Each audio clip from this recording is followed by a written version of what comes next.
He thought he was in control. How wrong he was.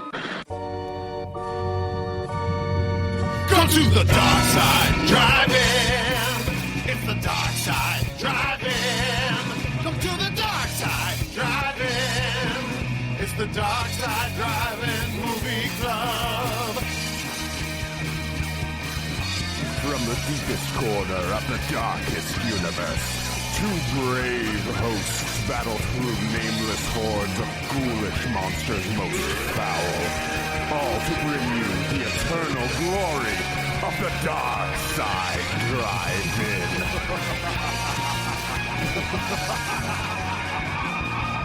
It's the dark side driving. It's the dark side driving. Come to the dark side driving. It's the dark side driving movie club. It's the dark side driving. Come to the dark side driving. It's the dark side driving. It's the dark side driving movie club.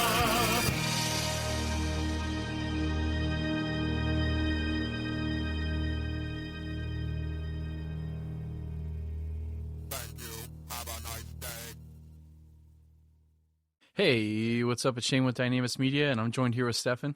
Greetings. And you are tuning into the Dark Side Drive-In, which is our horror-themed podcast where we cover movies from the 80s, sometimes 70s, and sometimes 90s. And today, we have a 1989, what we thought was a mistake, now we think may be a classic. You're going to have to wait till the end of the episode. We're talking about the 1989, I guess, feature film, Elves. Elves. When you called me out to, or not called me out, but called on me to speak, I should have said season's greetings instead of greetings. Since this is our de facto holiday special, as it were. It's our Christmas special. Yeah. And what an insidious evening. Okay. All right, police chief from Slithis. Hi, Pike. This was a movie. It was a movie. Yeah. It was free, so no one has an excuse. That's true, yeah. And there were nudity on YouTube, guys. Don't say that. They're gonna get it Don't booted. tell anyone. Don't tell anyone. Yeah. Shh. I saw something that said that this movie is rated PG-13, and I find that hard to believe. The subject matter alone, I feel like. Well, yeah, subject matter, language, everything points to it not being PG-13, but potential nudity, we don't know. Yeah, we certainly don't know. Yeah, like it even says on IMDb that it's PG-13. So I don't know. I don't know if I believe it, but Elves, a movie that you have to seek out on YouTube because no one can have it now unless you can track down a VHS copy online, and they are expensive. Like weirdly expensive. For this, yes. Yeah, and there's no German DVD version to save us like the Supernaturals. Yeah, I mean, there's no DVD or Blu-ray of this movie at all. It's never been released other than a VHS. Yeah, I mean, I understand why, but I also, but like so many things get released on DVD. It's like almost wild. Like, why not this one? Like, it's not like it has no name actors in it. Like most of the actors have had other work. Like some of the special effects people have a lot of stuff going on. Sure, it's just such a strange thing to just have never been released in another form. And what I love about the YouTube version of it, like we'll get into it as we talk about the movie more. But it is a straight up like rip of the VHS copy because it tracks sometimes. It's like tracking moments. But not even like the guy was smart enough to like run a splitter. Like it was like he literally sat there with a camera, like Russian video style. Like, you know what I mean? Like in New York, like in the back of the theater.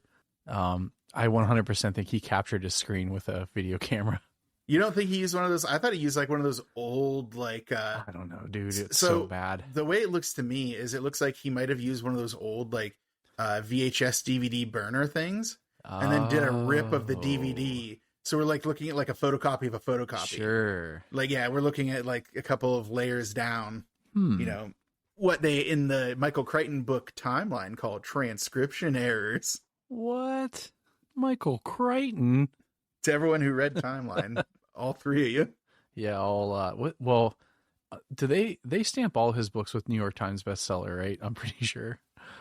Or is that Tom Clancy? One of those authors, no matter what book it is, I swear to God, they put the New York Times bestseller, or they'll like in parentheses like New York Times bestselling author, but it's like the book looks like it's the bestseller. You know what I mean? Well, they do say, New York Times bestselling author, but the reason that it's kind of a suspicious thing is because in like the publishing world, I learned this when I was working at a bookstore. Things become a bestseller before they're even released because it's based off of sales shipped to stores, not based off of books sold. So if it's a really famous author, it's like success begets success, right? So if they're a really famous author, stores are going to advance purchase hordes of this book because they assume it's going to sell well, but then they might not. And that's why you end up finding like, you'll go to like a discount bookstore, like a discount used bookstore, like an overstock store. They have tons of copies of a book by a famous author. It's like, why? And it's like, oh, because what happened was the stores over ordered. It didn't sell well. And then they had to find a way to like offset their costs. So yeah, the New York Times bestseller list is kind of a lot more political than it appears. I feel like that's almost the plot to You Got Mail, or You've Got Mail. Sorry. Oh, was it like a Tom Hanks? Oh, you've never seen Ryan that movie? movie? That one. No, I've never seen it. Oh, okay. That's not the plot at all. They just are a rival book. Like one's basically like the Borders, or what was the other one? Brookstone? No, what was the other bookstore called? Barnes and Noble. Barnes and Noble. Thank you. That's the one that's still around. Yeah, Barnes and Noble survived. Why did I pick the one that's defunct? The bookstore wars. Yeah. Yeah. Anyways, right. So he's like big. He's like Dalton? Big Book. Dalton's bookstores. Dalton's. Do you remember those? Yeah, there was another one though that's like in my brain. I don't know. Anyways, and then she's like a small bookstore owner, like a little niche, like hole in the wall, and they're like competing, and then they are emailing each other and falling in love with each other, but they don't know who the other one is. It's pretty good. Dave Chappelle's in it, so it's good. Good times. You know something? I just realized that I've always been mixing up the plots of You've Got Mail with the plot of The Lake House, which I think is where Keanu Reeves is like sending mail back in time or something. Okay. Do you know what I'm talking about? I do. Interesting. Yeah. The more you know. Walden Books is what I was thinking of. Thank you. I think Dalton that's was it. like Walden. Christian. That was it. Walden. That was it was what you're Walden. looking for? Okay. Yeah. That was it. That was 100% it. I was frantically like Googling it because I'm I feel like Dalton is wrong. And I think that Dalton is like some kind of religious company. But no, it's Walden. That was the one I was Walden thinking of. Books. Because they used to do a lot of stuff with the schools. Like they would donate like books. Oh, never mind. We don't need to talk about this. This is boring. Anyways, so before we get into why this movie is utterly ridiculous. We're not going to talk about bookstores more? No. We're talking about print media and the rise of the newspaper. Someone get me some zoo books, damn it.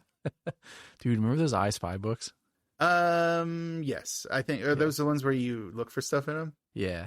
It's like, where's Waldo, but with like items they photographed?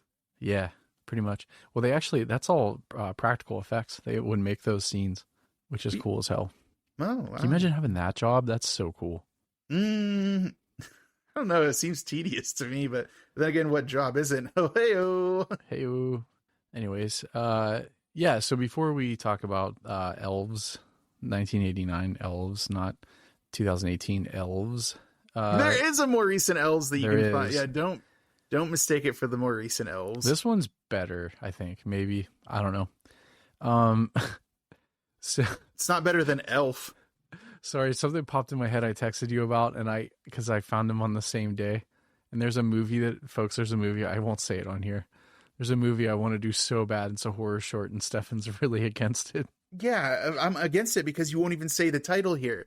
Because that's why I'm against it. Because that is a messed up title. It's so funny, dude. Did you read the description of it? No, I felt like I was on a list for clicking on the IMDb page for it. Okay, folks. So if you want to know what that movie is, hit up our socials, which you can find at The Dark Side Drive-In on Instagram. You can hit us up on Facebook under The Dark Side Drive-In. You could text Stefan or myself. Please don't do that. So yeah, but we're still on X Twitter at Darkside Drive-In. For now. Have you put us on Blue Sky yet?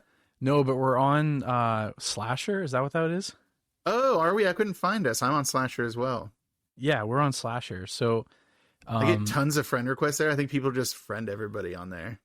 Well, so this is going to be the first episode that's going to go on Slasher. That's a lie. Probably the interview will be the first one. And then by the time you hear this, you should have 2 more entries on there. I'm pretty excited about that. If you haven't listened to our interview that we did, should be about 2 episodes ago, if my math is correct. We talked about Mr. Sandman. Matthew I. Schmidt.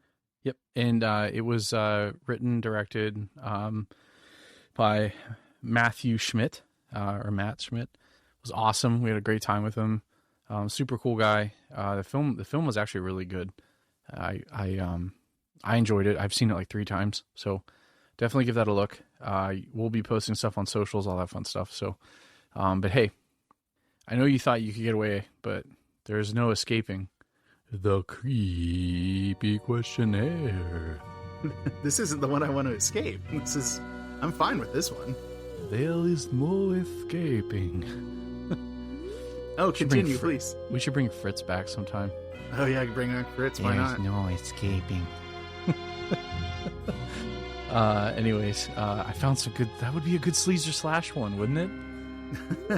That movie that you should ask us about. Oh no way! But is it sleaze? I don't know. Oh. It's.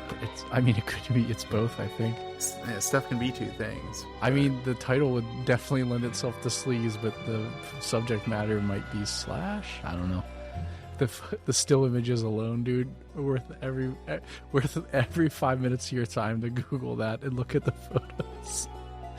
Oh my god! I'll tell you, for all of our friends that went to school with us, imagine if Olfen wrote a horror movie. That's pretty much what this would probably be like. Oh my god.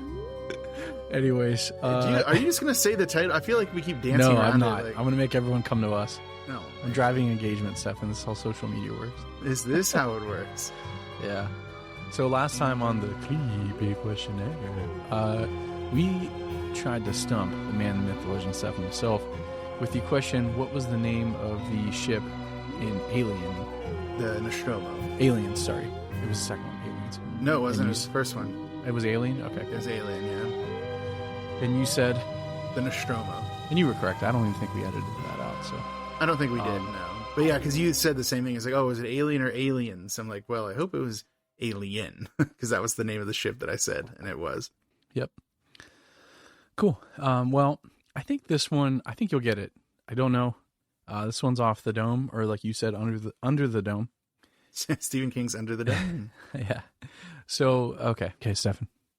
Are you gonna ask me if I'm ready? For you. I'm getting there. Okay. I'm doing my thing. Okay. Jesus. Goodness gracious. Are you ready? God. I am the readiest I've ever been. Okay. Not really feeling the holiday spirit over here, are you? You grumpster. I should have done the Grinch. You're a mean one. Anyways, insert dramatic Grinch music that might get us thrown off of Apple Podcasts. Okay. Which movie has one of the leading roles played by a dentist? Like in real life, he was a dentist while filming. It's an 80s movie. Yeah, it is an 80s movie. Famously. It is famously an 80s movie. And you know, he likes it when you treat hospitality well. That would be the Troll 2, the Claudio, what was it? Claudio Sargasso? No, not Claudio Simonetti. That's the guy from Goblin. What's wrong with you? It was like Claudio Sargasso, I believe. Because we had him in, what movie did we do that he was a part of? I'm gonna have to check my notes. Hold, please.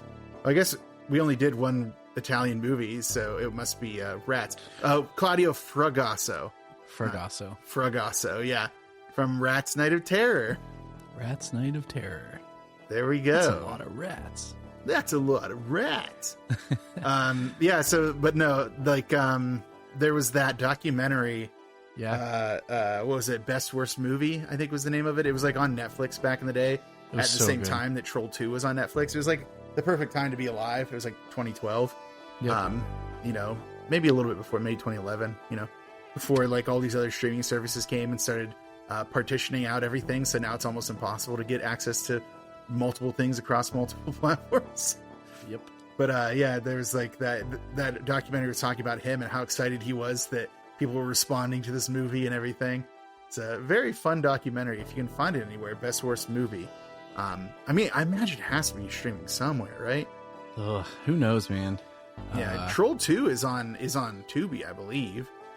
It is, but man, we haven't had. So our next up, we have another intermission after this.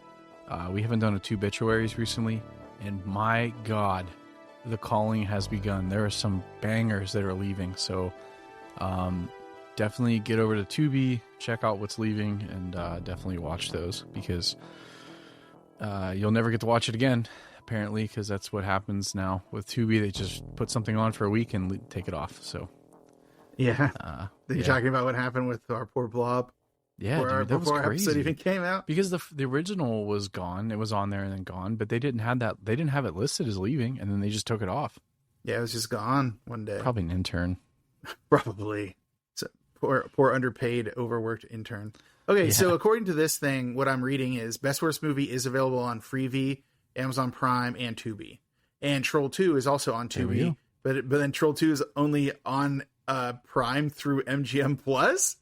Like, what kind of weird way to try to get people to subscribe to MGM Plus is that? It's like, oh man, I want to watch the movie that this documentary, Best Worst Movie, told me about. It's like, oh, it says it's on right now. It says that it's on Amazon, but only through MGM Plus. No. Doesn't Disney own MGM? I don't really understand the intricacies of this corporate stuff, because I thought that was the case, but MGM was like going bankrupt a while back, and then like the old MGM Studios like theme park changed its name to Disney Hollywood Studios. Sure. So maybe the MGM brand got bought up by somebody else. It was around when one of the James Bond franchise movies was coming out. They were worried that the state of MGM would tank that film from coming out, even though it was a successful franchise, because MGM was just doing so bad. I guess in a business world, it's not all about ars gratia artis. Am I right? No. Is that a funny joke? Yeah, that's good. Yeah. For those who don't get it, the Leo the Lion, like the banner around him says ars gratia artis, which means art for art's sake, which in a business world doesn't make sense. They want money. They only care about shareholder value. So yeah, I don't know what, I went on a long tangent, but I guess stay tuned next time to see if I was right about Troll 2, but I think that I am, because I know for a fact that guy is a dentist. Well, you did it. Good for you. Proud of you. I mean, I knew I did it. You didn't even have to tell me that one. I knew. But hey, speaking of good, bad movies, if we wanted to know what our cast and crew have been up to in other good, bad movies, what segment should we go to? Well, we can go to my cast and crew segment, but cast and crew. And then I guess I feel like we don't. Dude, I'm so pumped for one of these people, and I have some problems with IMDb that I'm gonna settle live on air. So, all right, man. I mean, all right, let's dive into it here. Elves. Let's unwrap this gift. Huh? 1989. Bam. Okay. Hopefully Krampus comes for you after that. Okay, hold on. 2 weeks ago or a week ago, I can't remember. Time is a circle. I went to Cleveland to visit some family friends, and they had a Christmas village that was hosted at the Cleveland, whatever their minor league baseball team's called. And they had like a Christmas of the world, and you went around and like had to scan like the wall, and you could like stamp a passport and crap. They had a German booth. They paid some guy to dress and act like Krampus, and I'm not kidding you. So it was in the back the whole way in the back, and it was next to the Polish section, and the Polish section was the only place you could get alcohol. So like everyone had to go there, but the little kids, and he was like hidden behind a wall, so they had to like walk through a door. The amount of children that were like doubling back to get away from this Krampus, because dude, he looked legit, and he was doing the voice and everything. It was great. Like he nailed it. But like there were so many kids just like literally almost falling over because they're trying to backpedal so fast to like when they come through the door. But he would stand really still like a statue and then like scare people. It was great. Sorry. No, it's my Krampus story. No, I went to the Pittsburgh area Krampusnacht that they threw. Was it good? There was a lot of enthusiasm. I guess there was some behind the scenes drama, which is why they had to move it, and some stuff like just didn't go as planned. I think it was originally supposed to be in Market Square and ended up being at Penn Brewery, which I don't feel like was ready for the amount of people it was going to have. Or like the Krampus parade couldn't be downtown. It had to be at Penn Brewery. I'm not sure. I don't really understand the inner workings of it. But no, there's some Krampuses that, go harder than others. But no, it's pretty cool. It's always fun to see people coming out. And those kids were not afraid. They were very excited to be hanging out with. They're very into Krampus. Yeah. But the Krampuses there weren't deliberately trying to frighten them. Even if they were scary looking, they were usually quite nice. They were not going in character as the Krampusmen. All right. Well, without further ado, we'll talk about the Elves writer, one of the co-writers and also director, Jeffrey Mandel. Or is it Mandel? I don't know. It's only one L, so maybe it's Mandel. I think it's Mandel. As a director, he had Sonic Boom, Cyber Chic, but it's like Cyber CHIC, like it's an acronym, and then Turnaround. As a writer, he had like 5 episodes of something called O'Hara, Shooters, Cyber Chic, Firehead, Superforce, with 33 episodes of that, and then also Turnaround. So writer on a couple of his other projects and then some other writing projects on top of it. But that's about it for him. And I didn't really see much about him in the IMDb like trivia. Yeah. So this guy is basically like a cipher. I have to imagine that he got into the business to make this. He Cyberforce or Superforce. Superforce, yeah. At least a few episodes of it. So there you go. That was easy. Done with the director already. Moving on to our writers. The other co-writers, that is. Mike Griffin and Bruce A. Taylor. For Mike Griffin, this was it for him. So nothing else to talk about. Bruce A. Taylor had a bunch of stuff. 8 episodes of Otherworld, Annihilator, 5 episodes of O'Hara, so working with his buddy Jeffrey Mandel. Instant Karma, Superforce, also 33 episodes of Superforce. 6 episodes of Dead at 21, an episode of Bobby's World, the cartoon from our childhoods. Episode of Whimsy's House, Inferno, Ice, The Sky's on Fire, Hell Swarm, At Any Cost. A couple episodes of Witchblade, the old TNT series. The Brave One, nice. Open Graves, Gracie and Pedro, Pets to the Rescue is his last credit. So Bruce A. Taylor, Run, Don't Walk to watch Witchblade. Or Bobby's World, Howie Mandel. If you can find the one episode. Yeah. That he did. Next up is music. The original music was by Vladimir Horonzi. I don't know, that ZH makes a she sound, right? So Horonzi. Trying to see how it's spelled. Yeah, it's Hourun. Yeah, Horonzi. Horonzi. Yeah, it's a weird. So he had Return of the Living Dead 2, where he composed additional music. A Man of Passion, Find Gold, The Forbidden Dance, Firehead, Miracle in the Wilderness, High Strung, The Langoliers, Shane. Oh, so good. Yeah, a couple episodes of Tales from the Crypt, The Lord Protector, which I assume must be about Oliver Cromwell, Turnaround, Creep Tales, and the last one I put for him was Children of the Corn 666, Isaac's Return, one of the latter Children of the Corn entries. And I don't know if there's any series that has diminishing returns quite like Children of the Corn does. Just got to have those children in them corn. Yeah, somebody said something the other day to me. It's like somebody this is a Malachi or something like that. It's like, hopefully he's not the Children of the Corn Malachi. And someone looked at me like I had stepped on their foot or something. I was like, come on, it's funny. Next up, I picked a few people from the special effects teams. They actually had surprisingly robust special effects groups for this. The first one I'm going to bring up is the guy who did the close-up elf shots, which is Ken Brilliant, who we had just talked about in our Spookies episode. Do you remember? We did. Yeah. It's good to see Ken Brilliant back here and back in action. Go back to our name. Yeah, I know. It's quite a shining example of good naming. Go back to Ken Brilliant, Go back to our Spookies episode to learn more about Ken Brilliant, because we're not going to go through his stuff all over again. because we just talked about him during Spookies. And then whenever we do Street Trash, we'll talk about him again. Another is Vincent J. Guastini. He has a bunch of stuff. 6 episodes of Monsters, which you know how I feel about Monsters, positively. Child's Play 3, also The Langoliers. Dogma, Watchmen, unfortunately VHS Viral. Yeah, the lesser of the VHSs. Yeah. The Dark Tapes, Dead Ant, which Dead Ant is starting to get more attention because I think it's a movie that has like a younger Sydney Sweeney in it. So people are like, wait, Sydney Sweeney's in this? It's like, yeah, it's like a giant ant movie though. Like it isn't exactly, I don't know what you're looking for, but I don't think it's this. Yeah, right. Yeah. Definitely on the wrong path there, pal. Yeah, because like some of the people who are more highly billed than Sydney Sweeney in that movie are Tom Arnold and Jake Busey. So now we're talking. Now we're cooking with gas. Now we're talking. But back to Elves. We're not here to talk about Dead Ant from 2017. Sleigh Bells, but Belles. Veronica, Maneater. But those were some of his special effects credits, and I doubled back on his visual effects credits. Spookies, Blades, The Last of the Mohicans, Super Mario Brothers, the real one, the one with John Leguizamo and Bob Hoskins. Such a good one.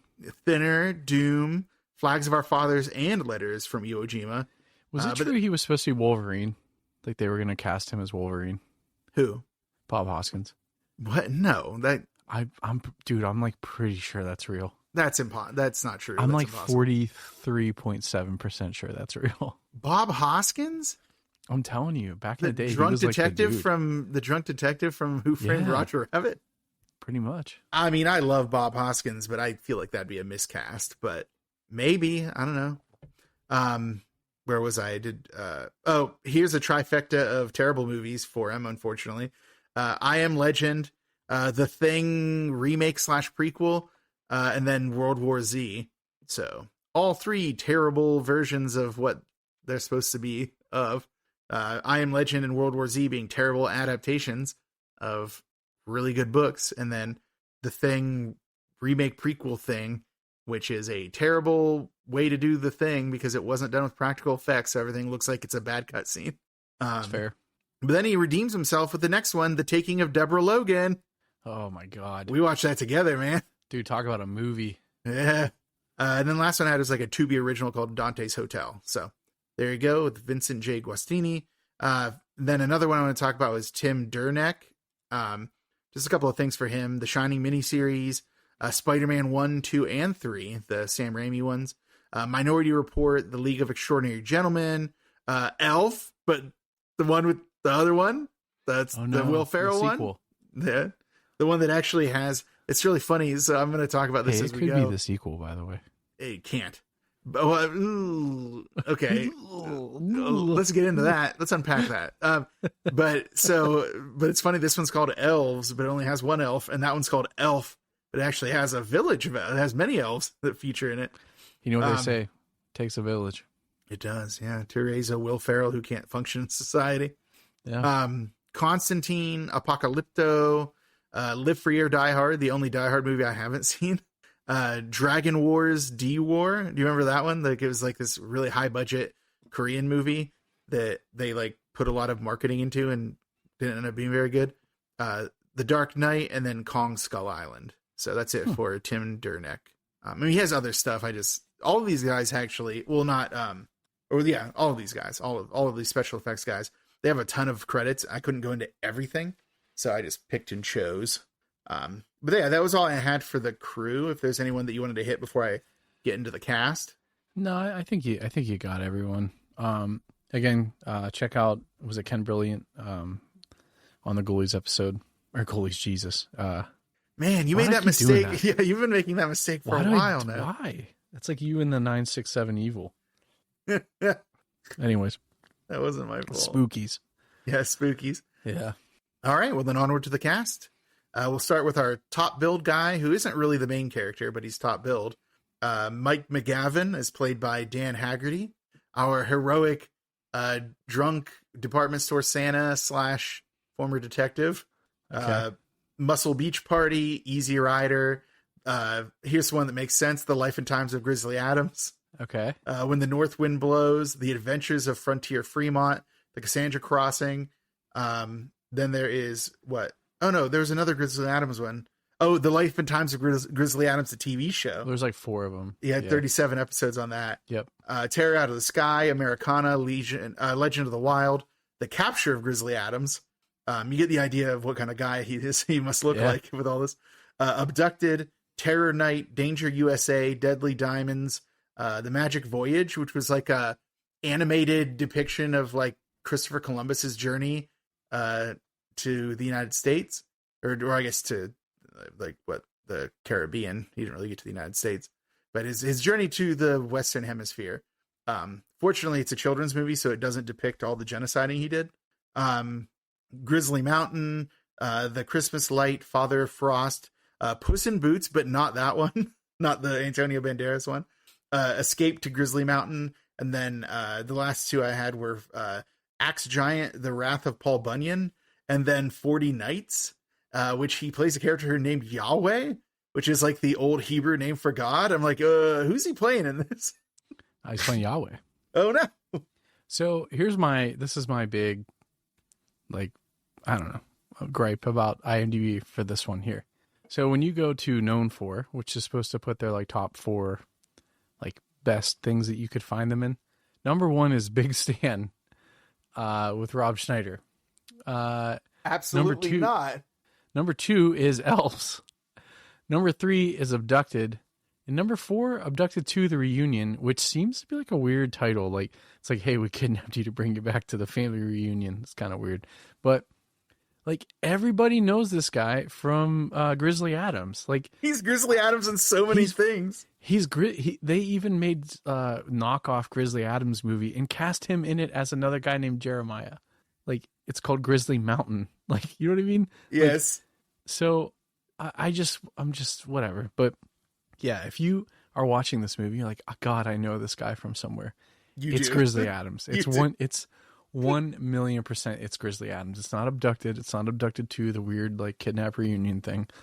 It's definitely not Elves. And for God's sakes, it's not Big Stan, where he plays Tubby. So, no, he has other credits too. Like there's a handful after Easy Rider and before Grizzly Adams, but I feel like that was like a transitional period in his career because they looked like they were all like Muscle Beach type stuff.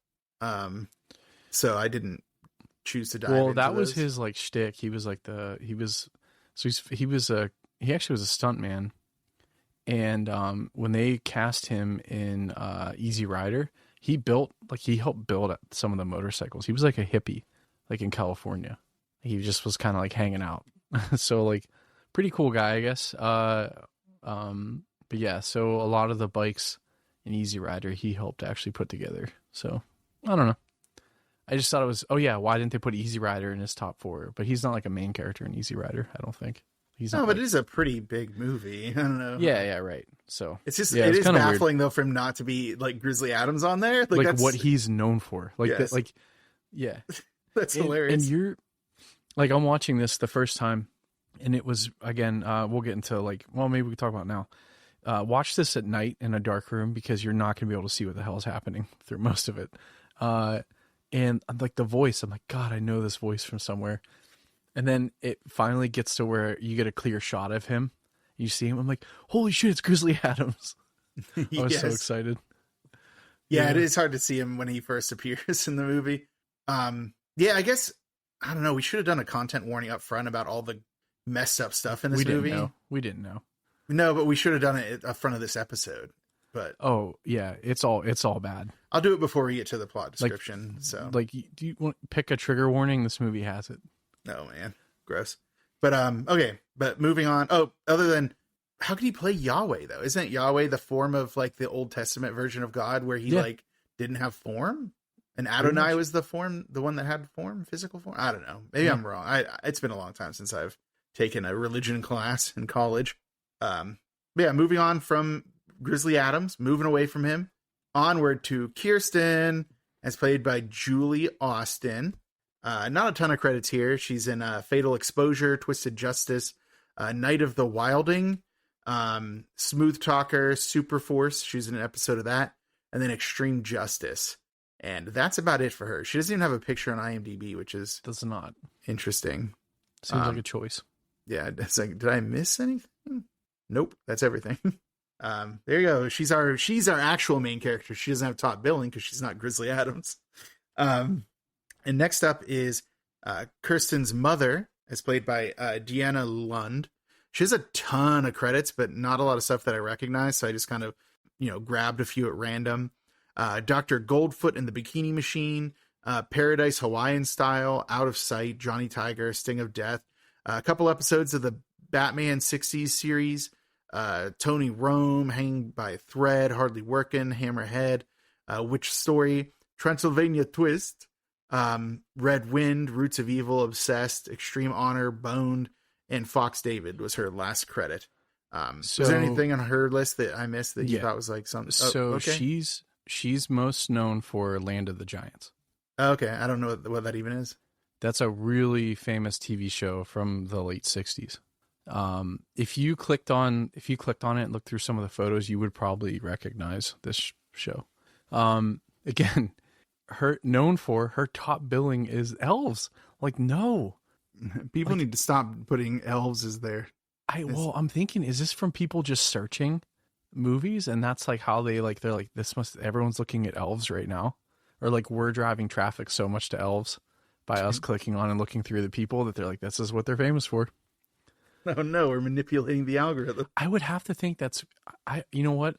I wonder if it's how you click to that actress or actor from that movie, and that's how it knows what they're known for. Oh, so it just tracks your cookie and it's like, why did you come to this actor? It's like, oh, we'll put that as the first. But there's still no reason for there not to be Life and Times of Grizzly Adams higher. I know, dude. Like that still doesn't make sense in any. It doesn't. Yeah, but she's known for Land of the Giants. That was her big thing. All right, Land of the Giants. That's Kirsten's mother, Deanna Lund, whose name we never get. You actually probably like that show. Oh? Yeah. Why? Is there like something cool in it, like dinosaurs or monsters? Well, yeah. So the whole thing is they like crash a ship and everything is like huge. They say technically it's 12 times their size. So there's like giants, there's like humanoid giants, and there's like, I don't know, like everything's huge. Like the plants are big. Like it's kind of like almost like Honey, I Shrunk the Kids. So it's like Lost in Space meets like The Incredible Shrinking Man. Kind of. Yeah. All right. Find where it's streaming and I'll watch it. But yeah, next up is Kirsten's grandfather, Wink, as played by Boris Silver. Come on. He has a lot of credits, but it's mostly TV stuff, and it's mostly one episode stints. So there's like an episode stints on like Happy Days, Kojak, $6 Million Man, Charlie's Angels, Quincy M.E., Knight Rider, Cagney and Lacey, Beyond Belief, Fact or Fiction.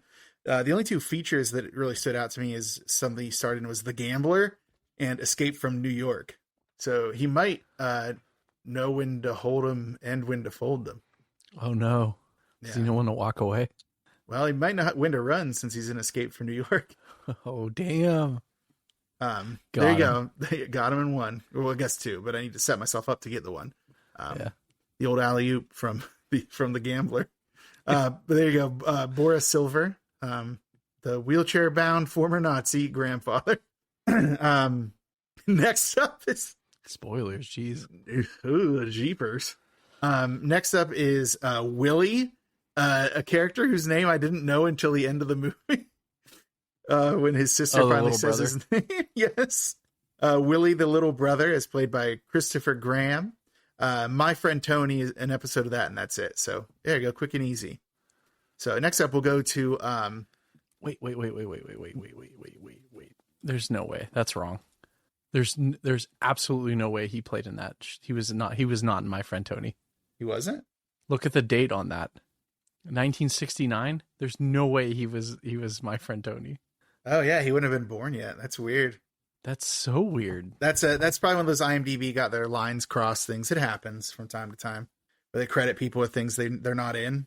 Because there's a podcast that I used to listen to, or still listen to. I listen to it often, actually. I listen to it probably more than ours. Whoa! There's other podcasts. Hey, they've been around longer. They exist. But he has an IMDb profile at one point they had him as being in like the Wiggles or something. That's so He's like, cool. That's not me. That's a different guy. He looks like the guy from the Wiggles, though. Oh, get out of here. But there you go. So how about the tree spirit like blowing up the internet right now? That guy that dresses up as that, they do the Rattling Bog. He dresses up as the tree spirit and he just like dances like a psychopath. I have no idea what you're talking about. Oh, dude, I'm about to ruin your algorithm later. I'm not going to click on it then. Ooh. I'll click on it. But yeah, let's move on to Kirsten's two friends, Brooke and Amy. So Brooke is played by Laura Lichtenstein. She had no other acting credits. She had a special thanks credit in Not Another Teen Movie. And I have so many questions. But she had producer credits on the Victoria's Secret Fashion Show, Extreme Movie, Jumpstart Live, and Big Morning Buzz Live. But I have so many questions about where this like special thanks credit for Not Another Teen Movie comes from. Yeah, I don't know. Doesn't seem thematically related to me. But next up is, or as I said, Amy, her friend, the other friend, Stacy Dye. Just this. Stacy Dye had no other credits. So there you go. That was easy. Those are Kirsten's friends who she seems to not like very much and subjects them to a situation that is pretty gruesome for both of them. Yeah.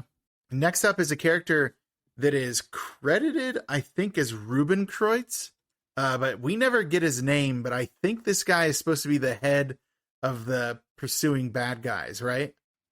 Did you catch his name? I never caught his name. I don't think they ever say it.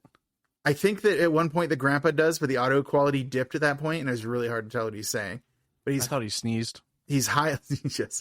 He's highly built. He's built above Willie, and I feel like the only person that would be above Willie and below like the other cast members would have to be the main bad guy. And he's called. Ruben now you're Kreutz. trying to rationalize this movie, and I just don't think logic applies. I'm trying so hard, dude. I'm trying so hard, and I'm gonna get so far, but in the end, it's not gonna matter. But anyways, Ruben Kreutz is played by Mansell Rivers Bland. If he's the head baddie, as I suspect he is, cool. If not, I will issue an apology to his estate. He's in The Making of and God Spoke, Beyond Rangoon, an episode of Sliders, and Chronicles of a Madman, and The Calling. But he also had art department credits for like the I, Claudius series, Raiders of the Lost Ark, and Time Bandits. Like all three of those are really big things. That's very interesting. And then next up, I think that these are his two main henchmen that he has, Kurt and Emil, just because there's no one else that I know named Kurt and Emil. Kurt is played by Winter Monk, and all he has is Alien Seed. And then Emil is played by Jeff Austin, and he has Cyber Chic, Perry Mason, The Case of the Maligned Mobster, and My Samurai.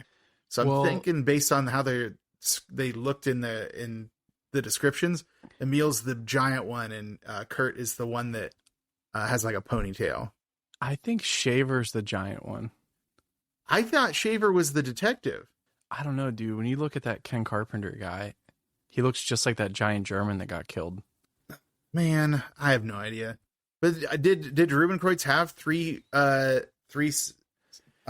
he looks like the guy that got shot in the study. He did have three because he had one that he sent to look after the girl while she's in the store, and then the other two were with him with the grandpa. I think I don't know, man. They don't say anyone's name, so it's hard to tell who anyone is. Yeah. All right. But here's somebody we do know. Dr. Fitzgerald is played by Alan Lee, except in the movie, they definitely call him Dr. Fitzpatrick. They do. They full on do. Multiple times. But yeah, so Dr. Fitzgerald or Fitzpatrick, however it ends up being, just this. So there you go. Did they say it the one way the first time and then the other way the second time? No, the only person who says it is Mike McGavin, and he always says Fitzpatrick. Yes. Great. That's so funny. At least I think. It's kind of hard to hear the audio in the section where McGavin bumps into that girl and knocks down all of her stuff, and she's like really mean to him. Yeah. And he's like, "Where's the library?" He's like, "Dude, you're in the library, you fool." Like this is you can find it. Yeah. Next up is Professor O'Connor. As played by Paul. Always carrying a cigarette. Paul Rohrer. Who?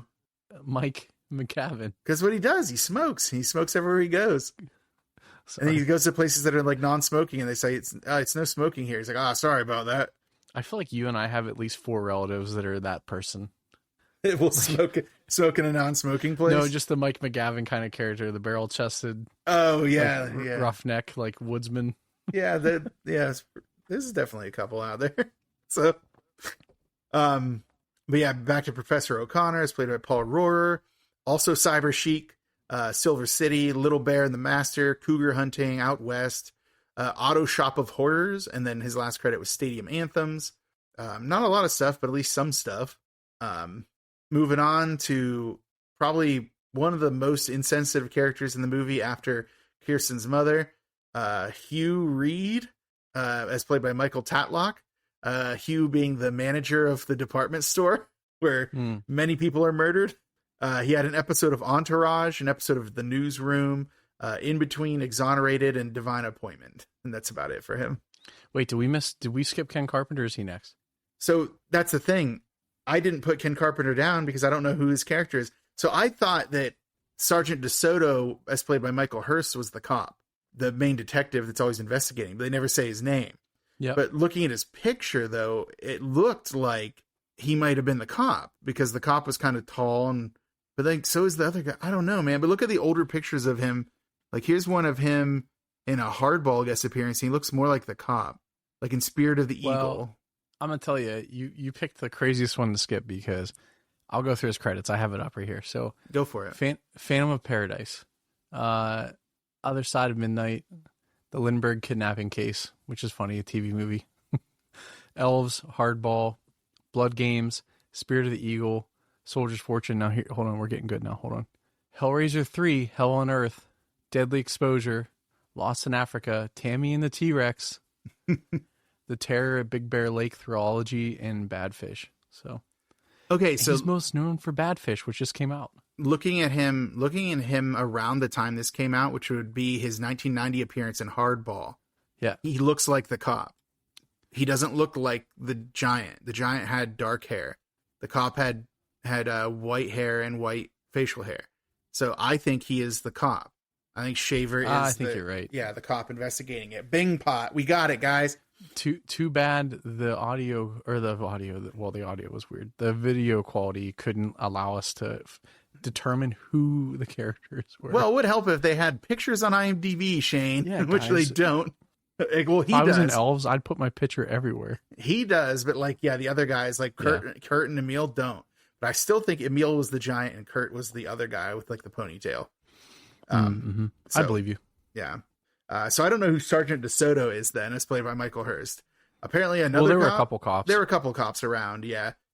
So you had the incident in Strange Land, and that was all I had for him. Next up is the triumvirate of 3 teenage boys that are shrouded in darkness and are almost impossible to tell who's who, except one of the girls, I think, Amy, won't shut up about David. And then we finally get to meet this like David that she's so obsessed with. So David is played by D.L. Walker. He has Danger USA, The Substitute 3, Winner Takes All, David and Goliath, but he doesn't play David in that one. The Invasion, Ground Zero, Merlin's Magic, The Christmas Dragon, which I think they made a Mystery Science Theater 3000 movie episode out of. Alienate, Magellan, 4K Killer, and The Other Wise Man. And he has a lot more credits than that. That dude actually has a significant number of credits. Now you might ask about his 2 friends, who I think are named Kevin and Mark based off of context. Kevin is played by Chris Hamner, and Mark is played by James Albert. Nothing, Shane. Nothing else. Only David. I guess Amy was right to be obsessed with David because he's the only one who actually did anything else. So established. Yeah, super established.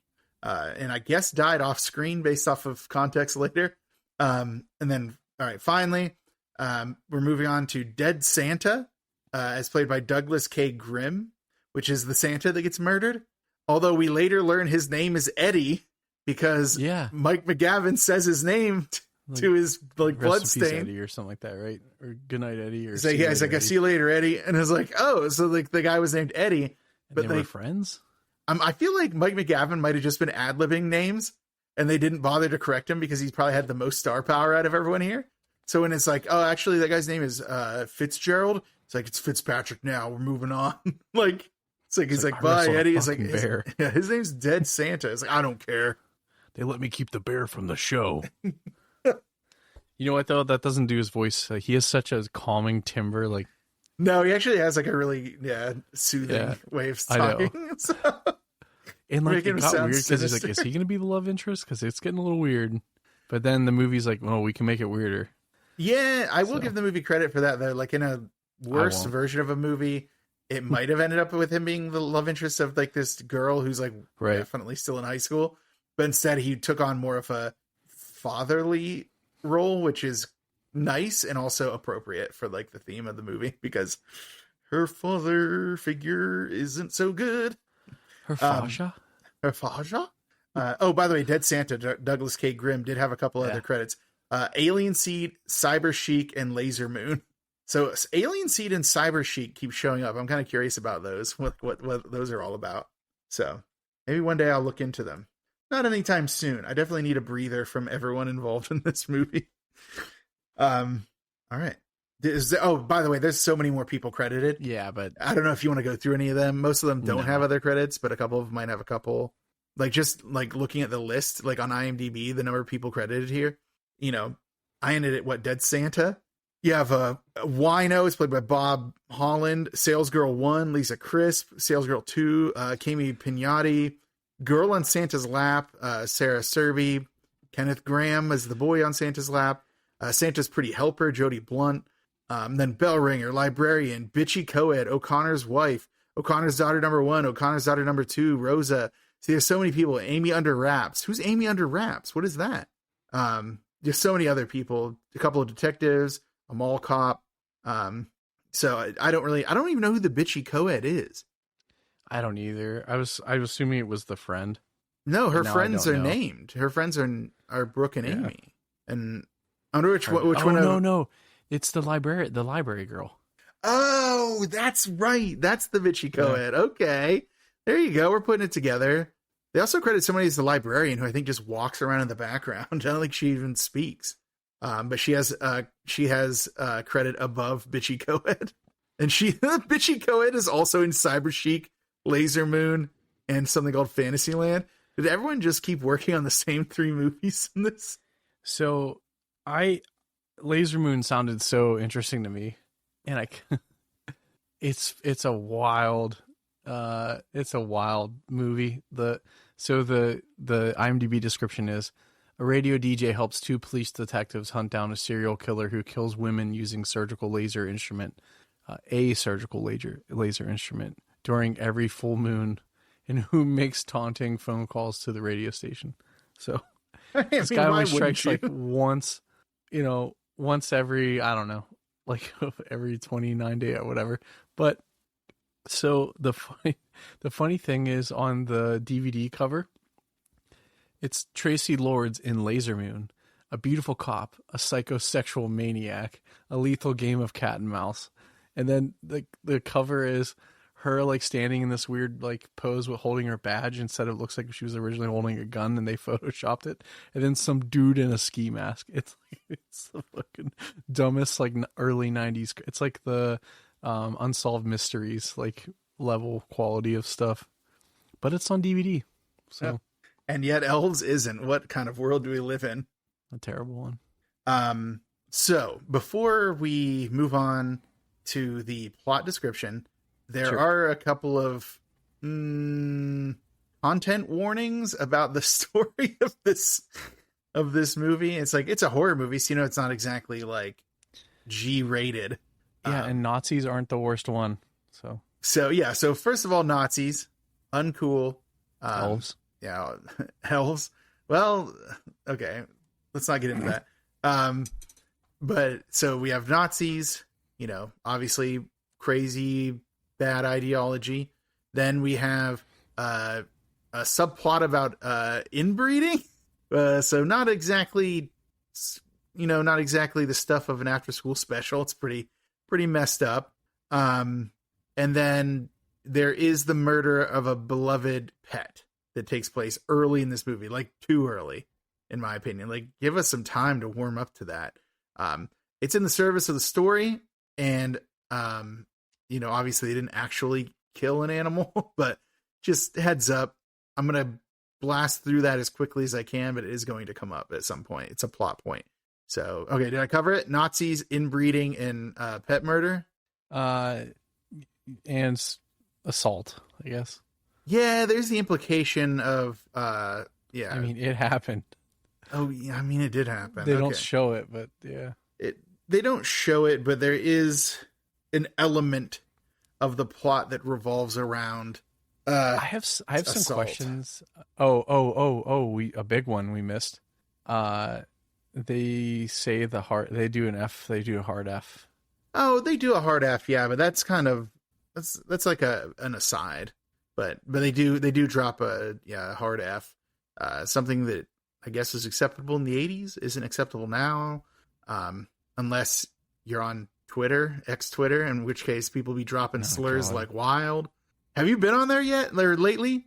They're dropping. I refuse, dude. They're dropping the R word. They're dropping the F word.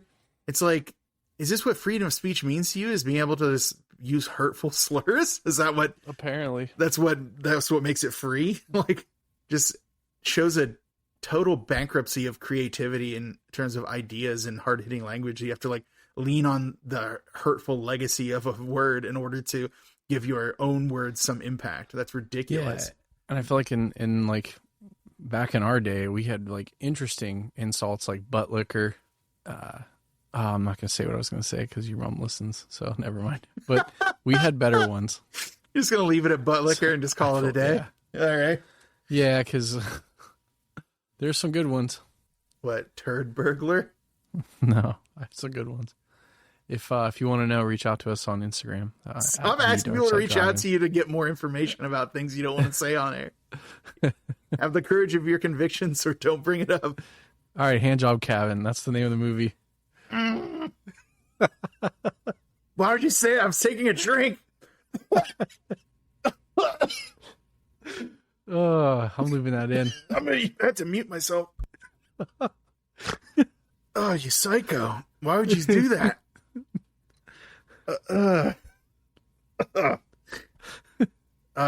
Just snorted my drink right at my nose when you did that. Oh man.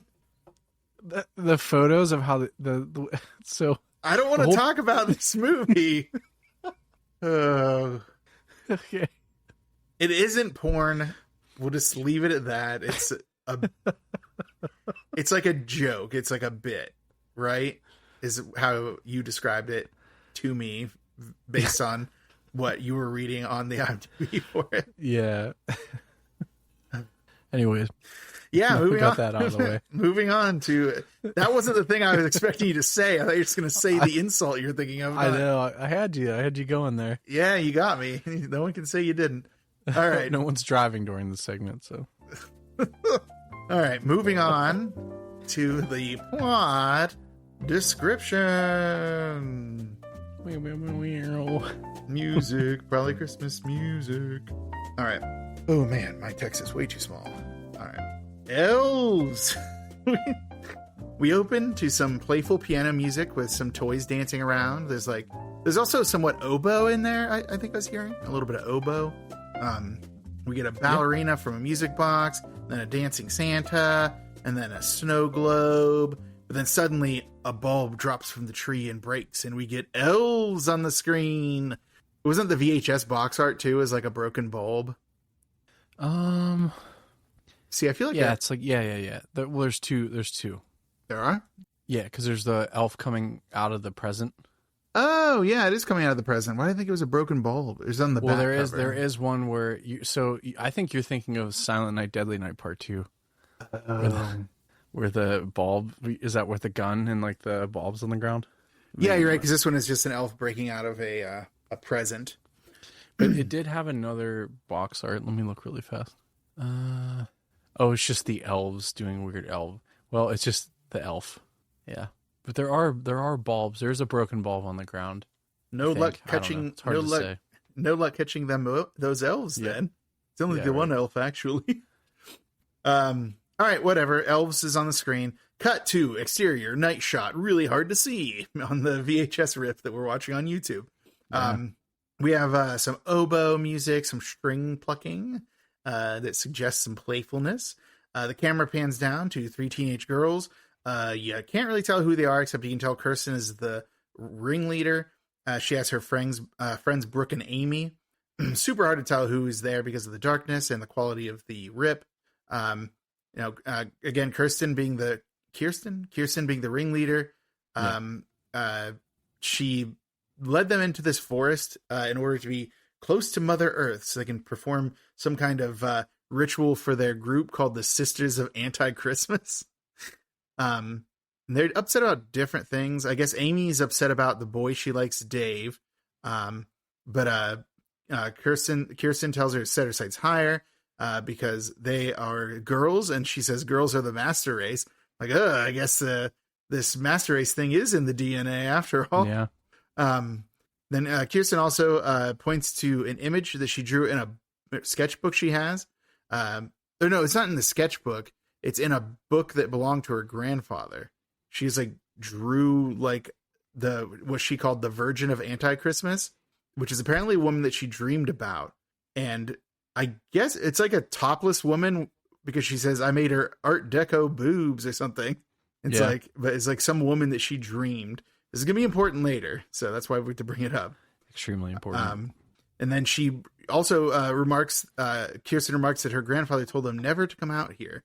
But then, as they light a candle and start trying to do their ritual, the candle goes out. And as Kirsten tries to grab it, she breaks the glass, cutting her hand and causing her blood to drop onto the soil. Oh no! The girls at that point decide to gather up their stuff and get out of there. Just as the ground begins to steam and a hand emerges from the ground. Do you remember that hand emerging from the ground, Shane? Yeah, real earnest, scared stupid kind of moment. It was very earnest. There's an importance of being earnest, you know that. Is there? What a wild thing to say. Oscar Wilde thing to say, that is. All right. Yeah. So anyways, arriving at home, Kirsten's friends bid her goodbye and run off. She enters her house where we get an elf POV shot of it scampering through the woods. So there's a lot of cutting back and forth between the elf and its POV shots, and they're not consistent. Sometimes they're blurry and sometimes they're not. Kirsten goes to put her grandfather's book back. Then he rolls in on his wheelchair and yells at her, and he has a German accent. That's going to be important. And he yells at her for being where she shouldn't be because he instantly knows she was in the forest, and also for taking his book. And then, he slaps her around a little bit. He punches her twice or something, hits her twice, which is impressive because he has a lot of range for being a dude in a wheelchair. Do we mention that the grandpa's in a wheelchair? And here's the thing. This guy's stuff is on the first floor and not I know. I love that from the prowler. Their wheelchair continuity, later in the movie, she goes upstairs to get away from him. And it's great. She's like, your worst enemy, stairs. Yeah. My one weakness. But then after slapping her around, he sees that her hand is wounded and tries to help her treat it. But she's like, no, I'll go do it myself. So he's really hot and cold towards his granddaughter here. We get some more elf eye view before we cut back to Kirsten. Her mother's confronting her about disobeying her grandfather's rules. And Kirsten's like, well, I've already been slapped twice, so, I've been punished. And the mother, being evil, and we will over the course of this movie understand how evil her mother is, tells her that that punishment won't stay with her.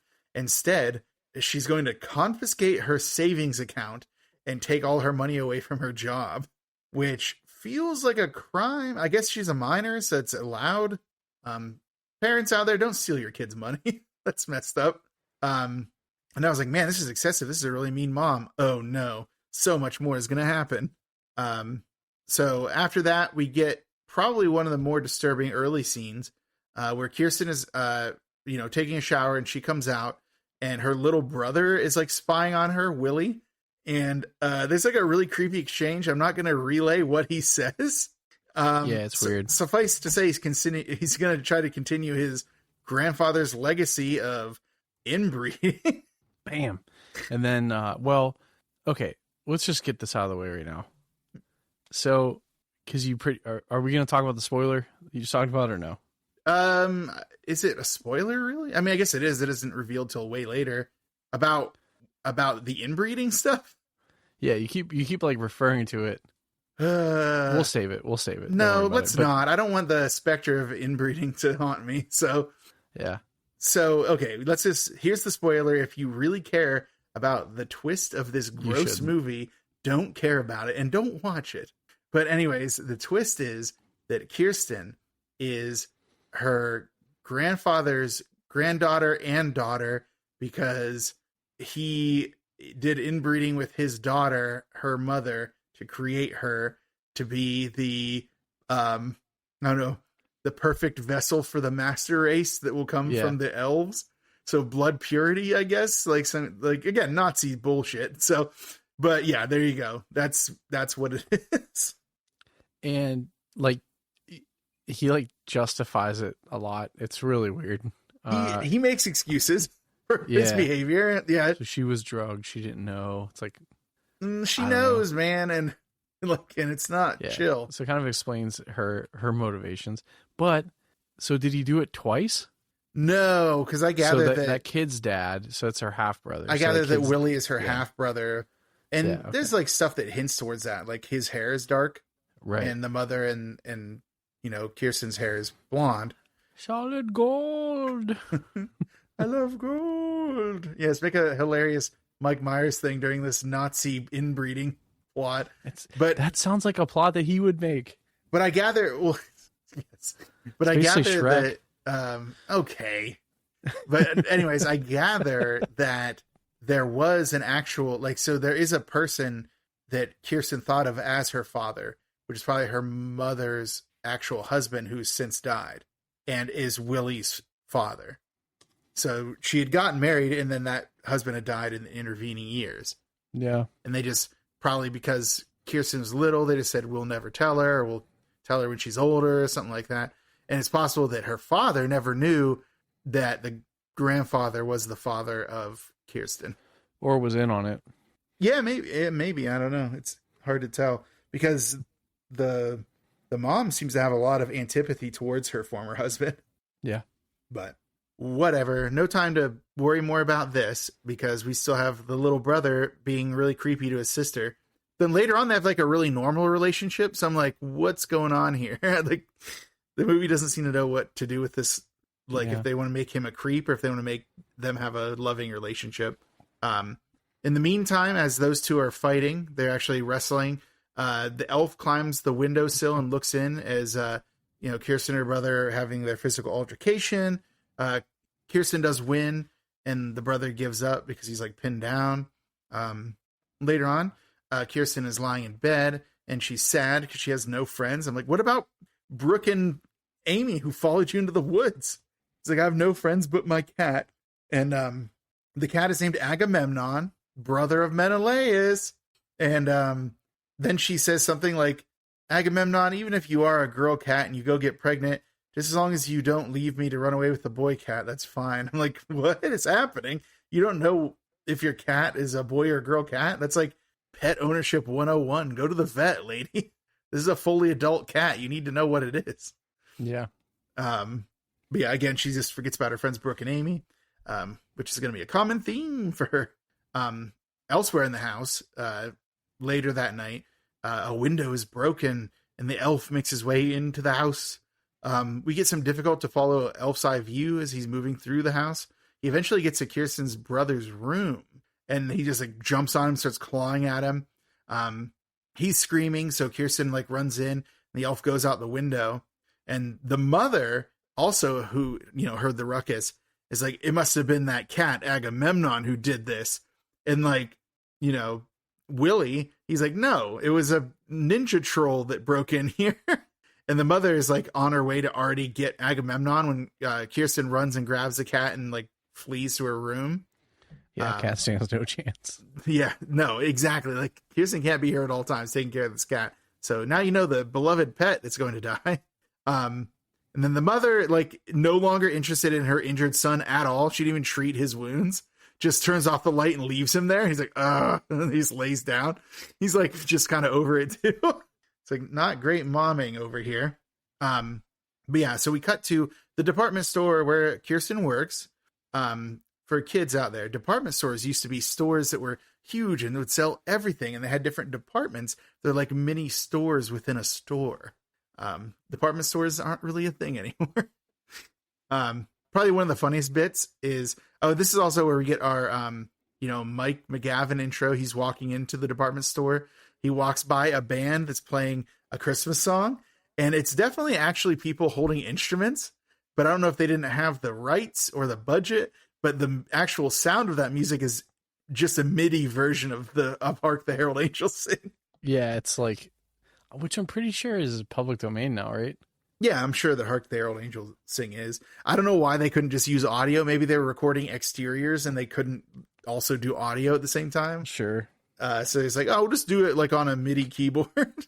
No one will know. Who's going to know? But yeah, in the snack bar in the department store, Brooke and Amy are in there as Kirsten's working. It's like a weird exchange where they think that Kirsten's mother must be her stepmother because she's so young. But Kirsten's like, no, she had me when she was 16. I'm like, what? You guys never actually meet her mother very often, like to know that she's her biological mother. This is where we get wind of their like shopping mall-esque scheme, which is to stay in the store overnight and have boys over in the next couple days. They're worried about getting caught, but Kirsten's like, I don't even care if we get caught, because if I get fired, it doesn't matter. I can't keep my money anyway, because her mother is going to steal her money.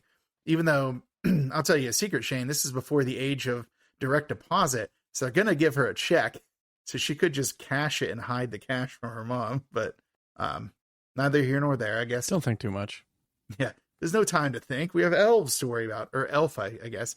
But yeah, so either way, Kirsten says it's almost her break, and she's been looking forward to goofing on Santa all day. So she wants to mess with, I guess the guy we'll later learn is probably named Eddie, is the bad Santa of this mall. Meanwhile, we get some more elf eye view, because the elf can just move freely in public in broad daylight in a department store. Mike McGavin comes on in, our secondary protagonist, but top billed actor. He's making his way through the store, and he meets up with Hugh, the store manager, who knows him. Hugh offers him some coffee and donuts on the house. But the, formerly troubled Mike, he mentions, I know, he's formerly troubled because he mentions he has his 90-day chip. Yep. He's like, hey, you probably need a lot of help during Christmas time. Why don't you, give me a job? And he was like, I don't have any jobs available. It's like, that's ridiculous. Like, every place needs help during the holiday season. Then we move on to our department store Santa, whose beard is barely holding together. Like, it's clearly a fake Santa who shouldn't be playing Santa. Like, he's a bad one. Right. Then, like, when a boy tells him he wants a Nintendo, Santa's like, good news. It's on sale today only. It's like, Santa, I don't think you understand that children don't purchase their presents for themselves on Christmas. You're supposed to bring them, dude. Back at Kirsten's house, Agamemnon is drinking from a bowl in the kitchen as Kirsten's mom is stalking up behind him or her. This is going to end well for animal lovers, and mother catches Agamemnon in a pillowcase. So this isn't going to go well. Kirsten finally gets to Santa, and he asks what she would like, and she says she'd like for it to not be Christmas anymore, which kind of perplexed the bad Santa. And she relents and says, fine, can you make it snow? And then we get Santa saying, whispers what, oral in her ear? Yeah. She's like, what'd you say? He said, Santa said oral. And he's like moving his hand up her thigh. I'm like, there's so many people around. What are you doing, man? You're going to get me too'd. She swings at him, knocking off his hat and his fake hair and fake beard. And she storms off. Next scene is Kirsten's mother murdering the cat. I'm not going to discuss it. It's messed up. It is. So yeah, back to the store. Hugh tells bad Santa that he needs to take a break immediately. Kirsten's there looking on. As bad Santa Eddie is walking back, a girl says, hi, Santa, and he flips her off. Like, hey, man, she didn't do anything wrong. Then you get the idea that Hugh is probably a bad manager, because he tells Kirsten that Santa's for customers only, and that while she's in uniform, she shouldn't be doing that, and he can fire her for it. Like, she was just molested by Santa, and you're giving her a hard time because she's not supposed to do it on company time. Yeah, this dude's like on a power trip for sure. Yeah, he's one of those like guys who had no power during his life, so he gets a small taste of middle management. He's like, yes, I am God's gift. Yeah, but anyways, yeah, he was like about to fire his employee as retaliation for her being molested. Then elsewhere, we get Kirsten's mother burying Agamemnon in the yard. This is important because he will not remain in the ground. Back to Bad Santa. He's in the back room.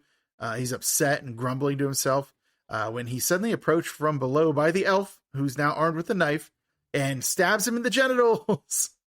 He's killed. Yeah, he's killed.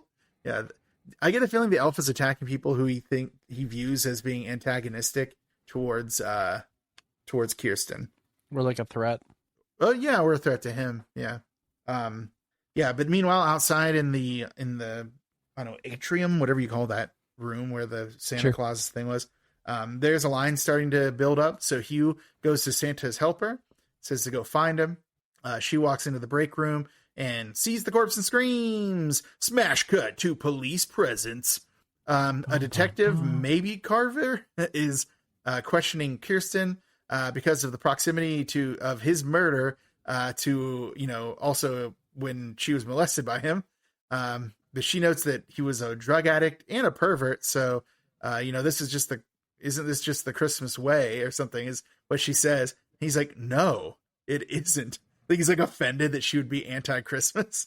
It's like, this is a girl who understands the way that Christmas has been co-opted by the forces of materialist capitalism. Back at home, Kirsten arrives calling out to Agamemnon, who we know won't answer.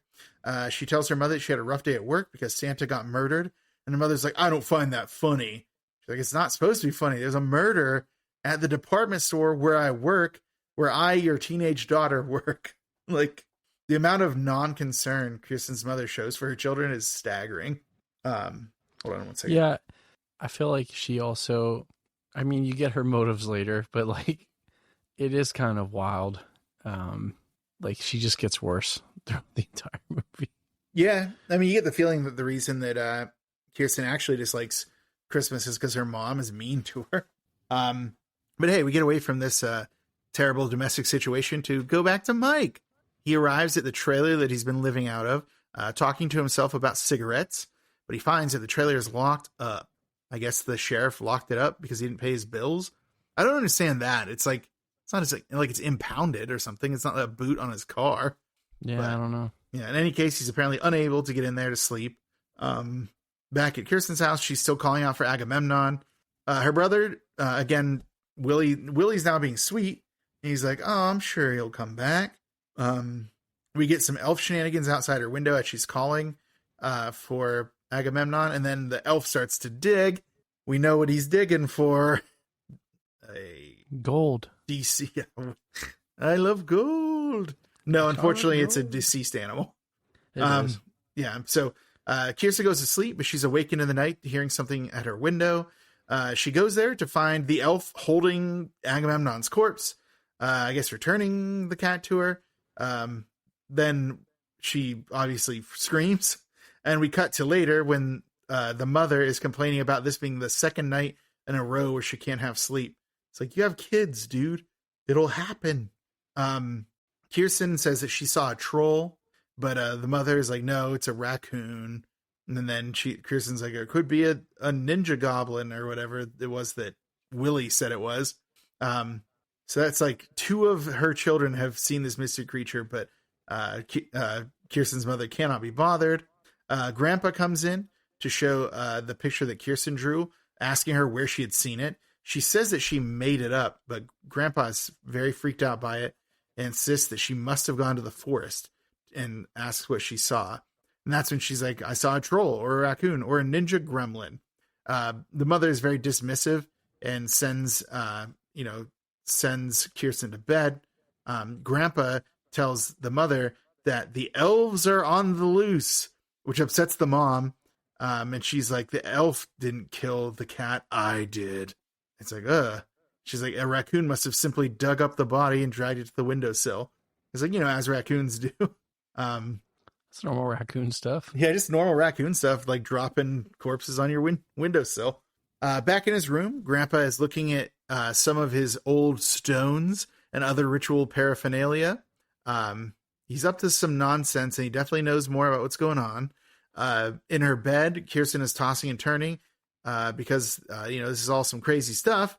And outside, the elf is climbing the fence and having a good stretch up at the sky. A good howl. Yeah, a little yowl up on that fence. The next day, Kirsten's pouring some coffee from Mike at the snack bar in the department store. He asks her if she's okay, and they have some vague exchange about how neither of them slept and things aren't going well for either of them. She talks about her cat's, death, and Mike is, she thinks Mike will be dismissive of it, but he's like, no. And he relates it to when he had lost his dog, Pea Shooter, when he was a kid. So R.I.P. Shooter.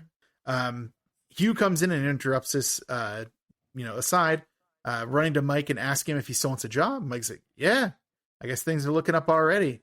Then we get a quick cut to him holding a crying baby dressed as Santa. So his job was to become Santa, which makes sense because he's a large bearded man. Yeah. But there's a funny cut because he cuts to him holding a crying baby, then cuts to him in the break room, cleaning pee off of his pants from the kids. And also there's still a bloodstained place where the corpse was. It's like, does someone clean this up? And a chalk line, right? Yeah, the chalk outline of the body. But then while he's regarding these things, Mike sees some kind of symbol on the ground near the body, a rune symbol of sorts. He thinks that he's seen it before, but he tries to convince himself not to investigate. He says, like, you're not a detective anymore. So, he was once a detective. Excellent. Back in the grandfather's room, he's approached by another man with a German accent who seems to know a lot about what's going on and has two sidekicks with him. This is the guy that I have come to believe is like Ruben Kreutz. Mm-hmm. We just never actually get his name. So we will never know. Apparently the stone that Grandpa was holding is called an elf stone. And they indicate that elves have been awakened. Grandpa pulls out a Luger, and it doesn't alarm Ruben Kreutz. He's like, yeah, you won't do it, you idiot. And then it's revealed that there's a group to which they'd all belonged, and they were content to give Grandpa his privacy. But now they suspect that his granddaughter, Kirsten, has awakened the elves, and because she's part of a pure genetic line, then the elves will... She was the one who woke up the elves for the purpose of whatever their grand design is. And then this is... during this exchange, Ruben Kreutz says probably the funniest line in the show. Actually, one of the two funniest lines, because he actually follows it up later. He says, when there's no more room in hell, the elves will walk the earth. It's like, what? Elves are from hell? What are you talking about? Yeah, this is where it gets kind of weird. It's like a version of like the Dawn of the Dead thing. When there's no room in hell, the dead will walk the earth. It's like, when there's no more room in hell, the elves will walk the earth. It's like, okay. None of this lore makes any sense. Ruben Kreutz manages to take Grandpa's gun away, tosses it aside, saying that it's too late to stop all of this now. With or without Grandpa, it's happening. And then, Ruben Kreutz and his two henchmen roll off. And I think the henchmen are Kurt and Emil, but again, no way to know for sure. Back at work, Kirsten drops a tray of baked goods, which alerts a shady-looking guy sitting near her reading a book to like glance at her to make sure she's not up to no good. He's obviously a henchman of Ruben Kreutz and his organization. Kirsten then talks with her friends Brooke and Amy, who seem to hang out at the snack bar constantly, about their plan to sneak back in that night to hang out with those boys after hours. One of the girls asks if they'll get in trouble, but Kirsten says, we are young and we need experiences like this. And also it helps with my poetry, which is the first we've learned about Kirsten also doing poetry, because I thought she was just a visual artist person, but it seems there's no end to her pretentiousness. But in the back room, we see Mike packing up the Santa suit, getting his regular clothes on. This is when on the way out, he says, "See you, Eddie," to the blood stain on the floor. Right, yeah. So it's like, okay, Eddie. Cool. See you, Eddie. As he leaves, Mike puts tape on the door latch since he needs a way to come in. So it's like, keeps the door from latching so he can just push it open later. Kirsten is acting like she's about to leave, but is also ensuring that other employees are planning on leaving shortly as well. She goes to the back door to also tape it, but finds that it's already taped and doesn't instantly think, oh, someone else is doing a shady try to get in here after hours thing like me. In fact, she seems completely unconcerned and heads out temporarily to wait till all the other employees leave. This is where we get Mike walking down the street. Then this is the wino from the credits. There's a homeless man rambling to him while he's walking about something walking among us. It's like, Mike turns and faces him and seems a little bit concerned, but then just decides, I'm just going to go to the library. So he heads into the library anyway. He asks, this is when he talks to the librarian too. Okay. Everything's starting to come together now. He talks to the librarian. He's like, I need to find a book about occult symbols. And the librarian is like, yes, you can find that in section 666. And he's like, of course it is. Like, but wait a second. That's not true. That's not how the Dewey Decimal System or the Library of Congress system works. And I don't know if you read the only... Wow, what? That's how hell works. Sure. There's only one goof on the IMDb page for Elves. And it says, when Mike McGavin asks the librarian about books on the occult, he's referred to section 666. In an American library, which uses Dewey Decimal classification, books on parapsychology and the supernatural would be reserved in 130. 666 is actually for ceramic and allied technologies. I'm like, I don't think that's a goof. I think it was a joke. Like, I feel like that IMDb thing kind of missed the point. I think it was a feature, not a bug, right? Yes, yeah. Clearly the filmmakers intended it as a bit. Yeah. And the Library of Congress system is usually 2 letters and then followed by 3-digit numbers, right? Something like that, yeah. You don't remember? Didn't Westminster use the Library of Congress system? I thought we did Dewey Decimal. No, you're right. We did double letters in the numbers. You're right. Mm-hmm. Yeah.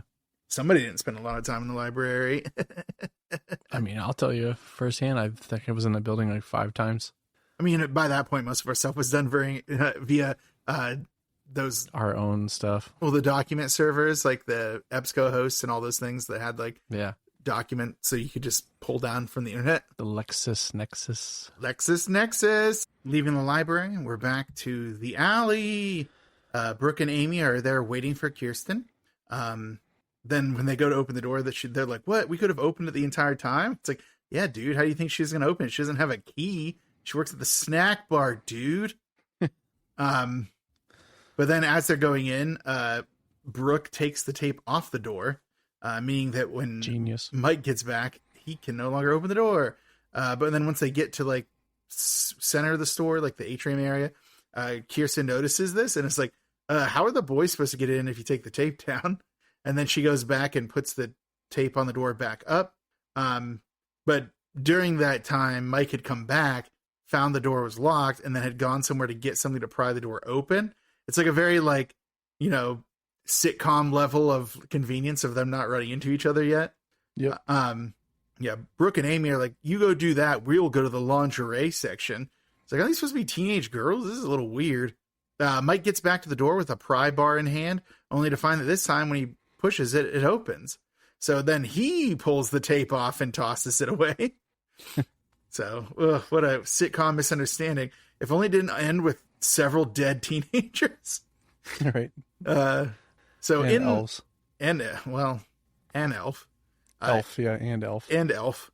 In the store, Amy has come out with some kind of white lingerie with a huge cape or cloak or something. She she reminds me of Emma Frost from X-Men. Yeah. Have you ever? Yeah, it's some racy undergarments and then a giant cloak over top of it. And then what is it? She has a weird no way argument with Brooke over her outfit. It's a very clueless situation. I didn't understand what the point of it was. But that's when Kirsten comes out with an outfit of her own, which all of the girls giggle over. Ha ha ha. Aren't we sassy ladies? In the break room, Mike is sitting on the mattress that's in there, which again, should there be a mattress in the break room? Like, how do people not know he's crashing here? He reads the book that he got from the library about the occult. Eventually he hears something, so he sneaks out.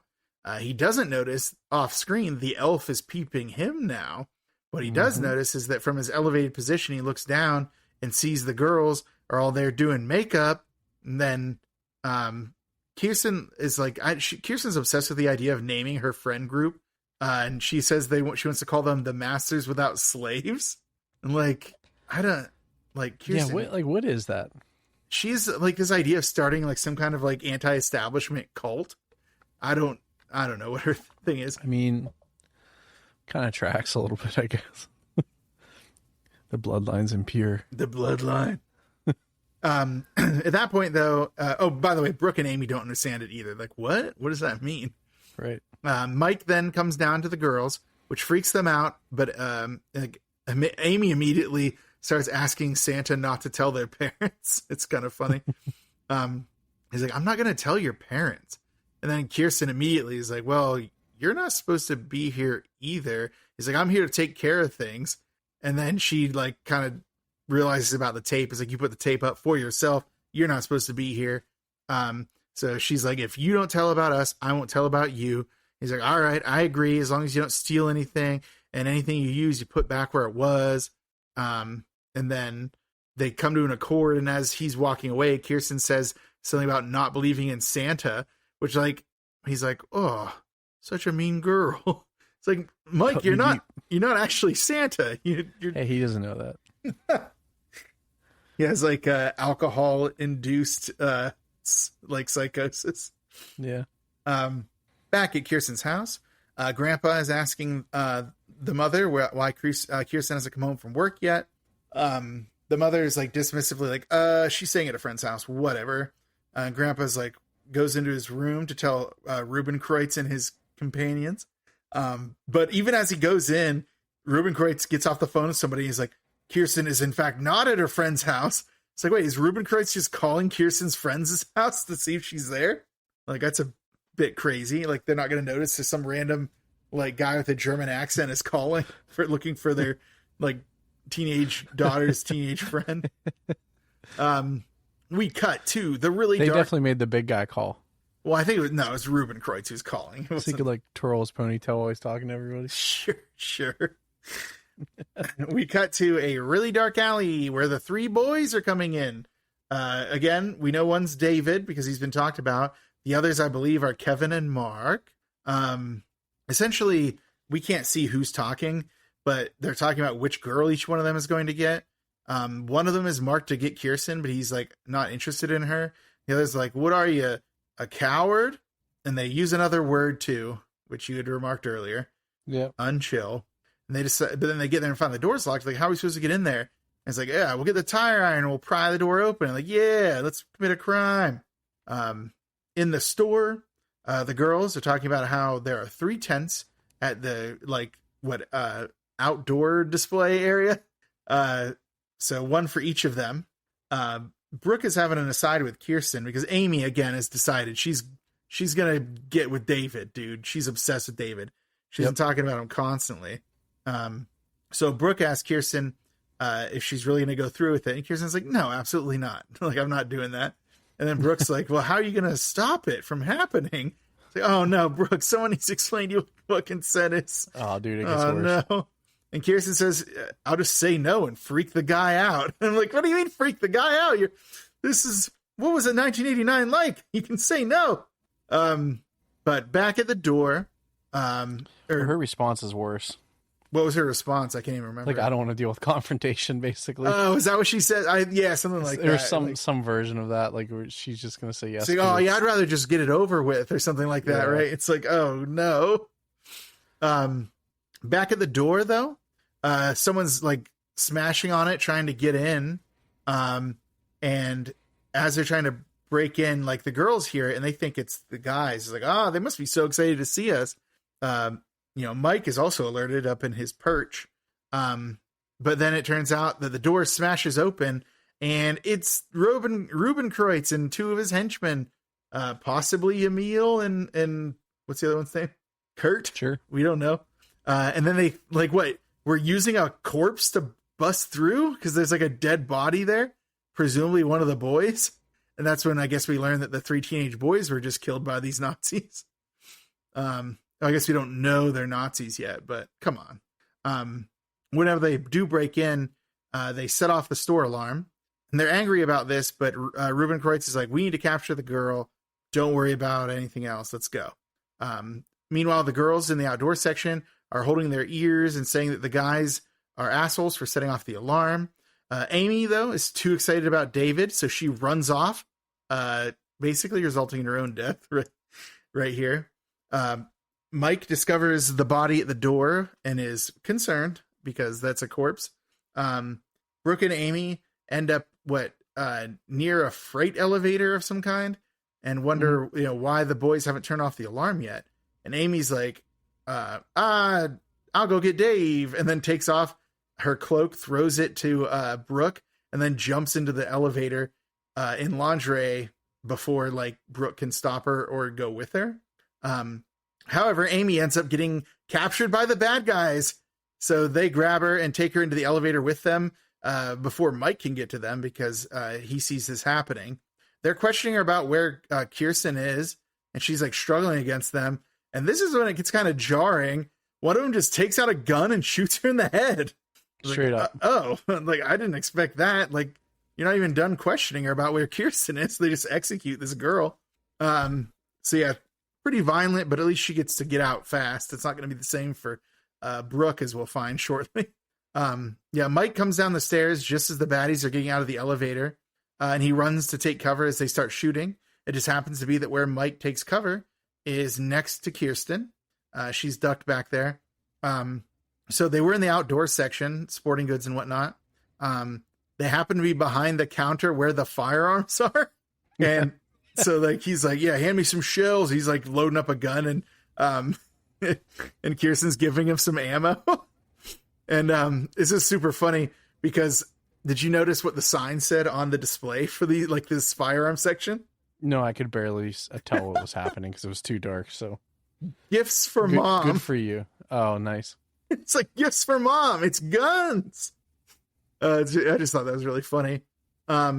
So, Mike wants to keep Kirsten alive, at least. So he's like, "Oh, can you make a run for the stairs?" And she like gets up to look for the stairs and sees the elf is just standing there, like on the other side of the room looking at her. So she screams, and Mike sees it too. He's like, "What is that?" She's like, "I think it's a troll." It's like, "What is this, Troll 3?" I guess this is before Troll 2, so, but either way. Was it? What year did Troll 2 come out? It was in the 90s, wasn't it? I don't know. I thought it was like 92 or something. You might be right. Only one way to find out. Internet, give me the answers. I was hoping about guessing. 1990, you're right. So it was like literally right after this that it came out. Yep. But yeah. Oh, shit. Dude, that's weird. It came out on October 12th. Anyways, keep going. Why is October 12th weird? It's my birthday. That's so weird. Oh, it is your birthday. I was born 89 though, not 90. So if that would have came out on my birthday, that's like would have been weird. Your parents could have taken you there for your first birthday to the movie theater to watch Troll 2. To Nilbog? To watch this or Troll 2? Nilbog. Oh yeah, Troll 2. Okay. To Nilbog you go. And even 1-year-old you would be like, "It's Goblin. It's Goblin backwards." It's not a good twist. But anyways, this white knuckle thrill ride of a firefight will continue with reckless abandon. It goes on way too long of just them shooting each other, no one hitting anything. Meanwhile, Brooke goes to run to the freight elevator, but then once it comes up, she sees her friend's corpse and screams and runs away. The baddies hear her and think she might be Kirsten, so they send one of them after her, I think. Brooke flees to what might be the creepiest room in any place of all time, which is the department store mannequin storage room. Thank God. She was backing in there, knocking over mannequins and stuff. And when she gets to the back of the room, she turns and there's the elf standing there in the mannequin room. It's like this elf just drawn to the creepiest place it can possibly find. She screams, it roars, she runs. Bingo. She's pursued by the elf down a darkened corridor somewhere. Don't get a good sense of place for this department store. Brooke eventually gets to the room where the firefight is, which is a large, great room kind of place. She runs down there, falls down some stairs and knocks over some stuff. which activates like some toys, including a walking pig. And we get kind of a silly moment where the walking pig is like moving towards the elf and he's like backing away from it, like confused. And then he sees a mechanical elf that definitely isn't his sort of elf, and it has a Santa hat on. And I don't. Okay, so do you remember this sequence of events? No. Well, don't they? So he keeps cutting the firefight, and then somehow, because it was really hard to see. You seem to have a lot more trouble seeing than I did now. So. I did. I watched a lot of it on a phone. Oh my god. Yeah, it was a mistake. Okay. So the elf got a knife and then was doing these weird like lightning moves to stab her. Okay, so hold on. I'm talking about. Did I skip when they found out that they're like, "Hey, stop shooting," because she's. This is where we get no. So this is where we get an idea about how the elf works. Oh, okay. So the elf, like Brooke, is hiding under like a Christmas tree or something somewhere, and she's like holding her ears because of the gunshots that are nearby. Then suddenly the pig toy drops onto her, and she's like, "What?" And she looks up and sees the elf with a Santa hat on, and she screams. But then he has a knife and starts stabbing her. So this is like the elf learning how to like use tools and stuff and like understand context. Like he saw the hat on the fake elf and he's like, I can also wear a Santa hat. And then he like saw the pig and he's like, this is an interesting thing. I'll drop it onto her because this is like a weird thing. So he's just starting to figure out how things work, because this is going to culminate in a moment later, which made me lose my mind. So, do you know what I'm talking about? I don't want to talk about it yet because it's huge. No, I'll get there. Yeah. Okay. So yeah, she screams as it's slicing up with a knife. She's like crawling away and he's pursuing her. It's kind of cool effects because they do like use shots so you can see that it looks like he's walking and stuff like that. So it's, decently effective puppet work. That's your Ken Brilliant up to his stuff, Yep. But yeah, so it finally like gets to her and it like touches her face like almost in a creepy way, like he's like being like nice, but then he just stabs her then until she's dead and she dies. So there you go. R.I.P. Brooke. She got the shorter end of the stick compared to her friend who just got her brains blasted. Back to the firefight. Kirsten tries to make her get away, but that reveals her existence to the baddies who stop their attack. It's like, whoa, we might hit her. It's like, yeah, dude, you could have hit her that entire time. But then when they stop shooting, they hear the approach of sirens and decide that it's better to flee for the time being. Mike wonders where they're going, but Kirsten's like, we got to get out of here. But then once they go to run, she finds the cut up Brooke and starts crying, and Mike comforts her and stuff like that. But while they're there, Mike looks down and he sees another symbol like the one he found by the dead Santa's like blood stain. Similar symbol to the one he was researching, but it's in blood now. So there you go. Mike may not be a detective anymore, but he can't stop. He can't just turn it off, Shane. He's a good cop at the end of the day. He's a great cop with a heart of gold. He's a great cop, but what does the detective say later? And a beard of steel. It's like, you're a great cop, but you couldn't leave it alone. You couldn't leave it at home. You took it home with you. And you needed the drink. Yeah, it's like, it's so funny. It's like, how many cliches, like cop cliches, can we throw into one scene? So many. So yeah, we cut to later on. It's like clearly now almost daylight or somewhat daylight. Our detective friend who might be Carver is back, handling the crime scene. He seems to have a past with Mike, like I alluded to earlier from the detective days. He gives us some backstory about how Mike drank himself out of being a detective, and he drank himself out of being like a third-rate security guard into his like on the streets version of himself we saw. So Mike leads with the elf part, which he shouldn't, because there's evidence of gunmen. There's not evidence of an elf. And the detective's like, look, you're implicated in this whole thing. And Mike's like, I just need a little bit of time. I can sort it out. And then the cop is like, all right, I'll give you 24 hours. I'm like, what? Yeah, dude, it was wild. Like it was like, all right, you're right. We don't need to talk about this murder. You can have 24 hours. Yeah, I'll give you 24 hours to investigate on your own, but then I'm reining you in. It's like, he's not a cop. He's a homeless guy. He's a homeless alcoholic. Why are you letting him have, like, how good of a cop was he that this guy still trusts him that much? He's like, all right, Mike, I'm going to give you 24 hours of this. Which is funny though. So he probably really had 48 because the next day was Christmas. No. No, because this is Christmas Eve. This is the morning of Christmas Eve. Yeah. Yeah. So no, he doesn't get more than 24 hours, but he still gives him it. Like, he should be detained because, like, clearly there's a firefight. Like, it's just so funny. And I'm like, this detective is literally giving him 24 more hours to figure stuff out. There are, to our knowledge, 5 bodies. The 3 boys who we don't see, but we know that at least one of them was dead. So I'm assuming the rest of them were. And then the 2 girls. So I guess if we only assume one of the boys died and the other 2 were still getting the tire iron, that's 3 corpses. And the detective's like, all right, I'm going to give you some leeway here, Mike. You get 24 hours to hobo around and figure out the solution to this mystery. Yeah, right. It's like probably one of the best parts of this movie, in my opinion. It's like, how good of a cop was he? This dude still has that much goodwill towards him. So yeah, I just kept taking it home. Yeah, that was part of the thing. It's like, you just kept taking it home with you. You couldn't leave it on the job. It's like, you're such a good cop, you had to nerf yourself with alcoholism. All right, but meanwhile, Hugh is there. He's angry with Kirsten and tells her that she'll be liable for this whole thing. Pretty harsh, considering her friends are dead. And then, like, Mike comes over. He tells her to lay off. And Hugh is upset with him, too, because he's like, you weren't supposed to be here. And now the shop is going to be closed down during the busiest season of the year where there's bloodstains on the floor. And, like, Kirsten's like, oh, I'm sorry that my friend's blood on the floor. I can go clean it up if you want. It's like, yeah, she's right, dude. Like, children were murdered in your store. And then Hugh, like, goes to hit her? And Mike grabs him and stops him. He's like, if you want to hit someone, you make it me. And Kirsten's like, and I'd be dead if it weren't for Mike.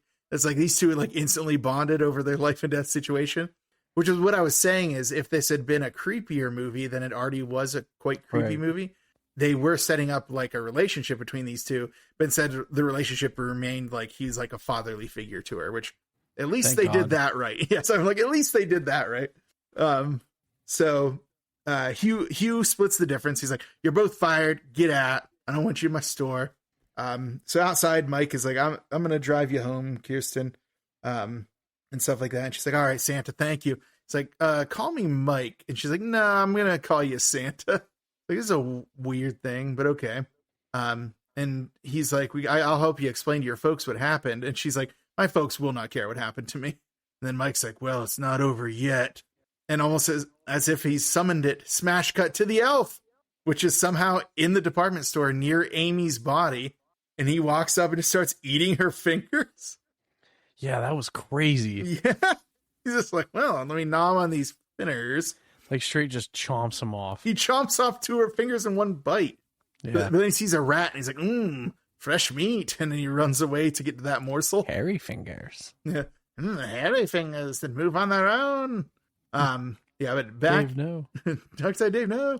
Back at the house, Kirsten proves that she was correct when her mother insists that her daughter must be doing drugs, and so is Mike. Like, an adult is telling her that, like, there was murders that happened. And, like, Kirsten's over here is like, Brooke is dead. Amy's dead. And Mike is backing her up. And the mother's like, I'm going to go call the police. You are hanging out with a girl much younger than you. This is inappropriate. And I feel like she should know about the elves. She knows that her father believes in the elves, but she doesn't believe it. Because the father brings it up. I think he brought it up once already and I missed it, or it's about to come up. Yeah. And she's like, no, you're superstition stupid. Shut up. I hate you. Like, it's this part, but it's like, I just feel like, yeah, I don't know. Anyways, sorry. I assume that she thinks that the elves thing was all made up so that her dad could get freaky with her. But at the same time, then if you hate your invalid father, abusive father that much, why is he living with you and your children? I don't know. Real weird. But yeah, the 2 of them, though, as the mother goes to call the police, start talking about the creature, and that perks up Grandpa. He's like, did someone say elves? But then Kirsten tells Mike, hey, you better leave. She is going to go call the police because she sucks. And Mike's like, I'm so sorry it's kind of a funny moment. Mike's like, I'm so sorry I brought you here. Like, if I'd known that they suck this bad, I just would have kept you with me. Like, yeah. It's like better to be with this, like, homeless wino Santa Claus than with your abusive mother. Yeah, so on the way out, though, Mike is stopped by Grandpa in a wheelchair. He's like, describe the creature to me. And then Mike does kind of. He's like, it's what she said. It's like a troll or something. And then, like, instinctually, because he's a great detective, Mike is like, Grandpa, you seem to know more about what's going on here. And then the grandpa says, you're in danger. You gotta go. And then Grandpa says, I will take care of my granddaughter. And then as the grandpa is saying this, Mike looks down and sees another rune symbol, like the ones he's been seeing all along, on the ground by the Christmas tree. Dun, dun, dun. Those detective skills, Shane. He's such a detective. He can't help but detect. But yeah, as Mike leaves, the mother comes out to where Grandpa is by the tree. And that's the part where she's like, you're a stupid old man. It's stupid superstitions. Mike, meanwhile, goes to his glove box and pulls out the library book. Thank goodness he took it out of the store before the cops confiscated everything as evidence. And he makes note of the name of the professor that's involved with the occult stuff that he's looking into. I'm guessing he said Fitzpatrick, but he might have said Fitzgerald. Who knows? The audio wasn't good enough to tell. Oh, man, he said Fitzpatrick. He says Fitzpatrick throughout. I don't know why they credit him as Fitzgerald. I don't either. Kirsten, meanwhile, is heading upstairs. When Grandpa comes out, he's like, yo, pack your bags. I'm getting you out of here. And she also notes that he seems to know more about what's going on. He's like, there's something in my past that you don't know about, that I'm not proud about, and has impacted your destiny forever. It's like, all right, well, I'll go upstairs and pack my bag then. Thanks for the mysterious information, Grandpa. This is the part we kind of talked about earlier, where Mike enters the library. It's like clearly a large academic building with like huge domed ceilings. He's marveling at the architecture when he bumps into like a co-ed girl who drops her books. She's furious with him, and he asks like where he can find Professor Fitzpatrick. So I have it in my notes as Fitzpatrick. So he definitely says Fitzpatrick. He definitely says Fitzpatrick a few times. And then he even says it when he gets to the next place. Like, he's like, Fitzpatrick sent me. Yeah, he's always says Fitzpatrick, and he's still credited as Fitzgerald. But yeah, so he's like, we're going to find a Professor Fitzpatrick. And she's like, in the library, if you can find it. And then he's like, where's the library? And she's like, right there. And it's like next to where he is. It's like, you're in the building already, dude. Like, so yeah, Mike goes in and he like walks in and finds Dr. Fitzpatrick immediately. He asks him about one of the symbols, and you know, it's Christmas Eve, but Dr. Fitzpatrick, doesn't he say something about why he's there? He's like, better here in the library than with my in-laws. Like, oh, classic Fitzy hitting them with them bits. Fitz's bits is what Fitzpatrick calls them. Okay, I guess that wasn't as funny as I thought it was. That was good. It's just like, I don't know. It's Fitz's bits. Fitz's bits. Yeah, so, all right, whatever. Fitzpatrick is very excited about this symbol and starts going on this like long explanation. It's a huge lore dump. Essentially, it's like a rune, but not a rune. And it's something that dates back to the book of Genesis, when angels were apparently procreating with humans on Earth. They don't use the word Nephilim, but isn't that what the legend of Nephilim is? Like half human, half angel ideas. Yes. So he basically postulates that when God decided to do Noah's Ark and flood the world, the things that he was talking about creeping, like killing all the things that creep on Earth, he wasn't talking about animals. He was talking about elves. So God flooded the earth to kill the elves. So, you know, Mike is going through books that Fitzpatrick gave him, and he asks like, hey, is it possible there's a sect that still believes in elves and would be killing people to this day? And Fitzpatrick is like, no. The most recently that would have happened was like 50 years ago with a little group you may have heard of, the Nazis. Like, bum, bum, bum. Yeah. So it turns out all these German accents are for a reason. They're all Nazis. This is the first twist. The first twist. It's like, maybe you heard of them. Fitzpatrick is like, he's like, I don't know what the Nazis would have wanted with the elves. But he's like, Mike is like, well, how would I find out? He's like, you'd be better off going to Professor O'Connor, who's an expert on Nazis. So even though Fitzpatrick is an expert on occult, the guy who knows about what Nazis are interested in would know why Nazis liked elves. And this is kind of a funny ending to their interaction. It's like, what was it? Fitzpatrick said that those Nazis believed in all kinds of crackpot ideas like elves. And then Mike's like, well, what if I told you that I think I saw an elf? Would you think I'm a crackpot?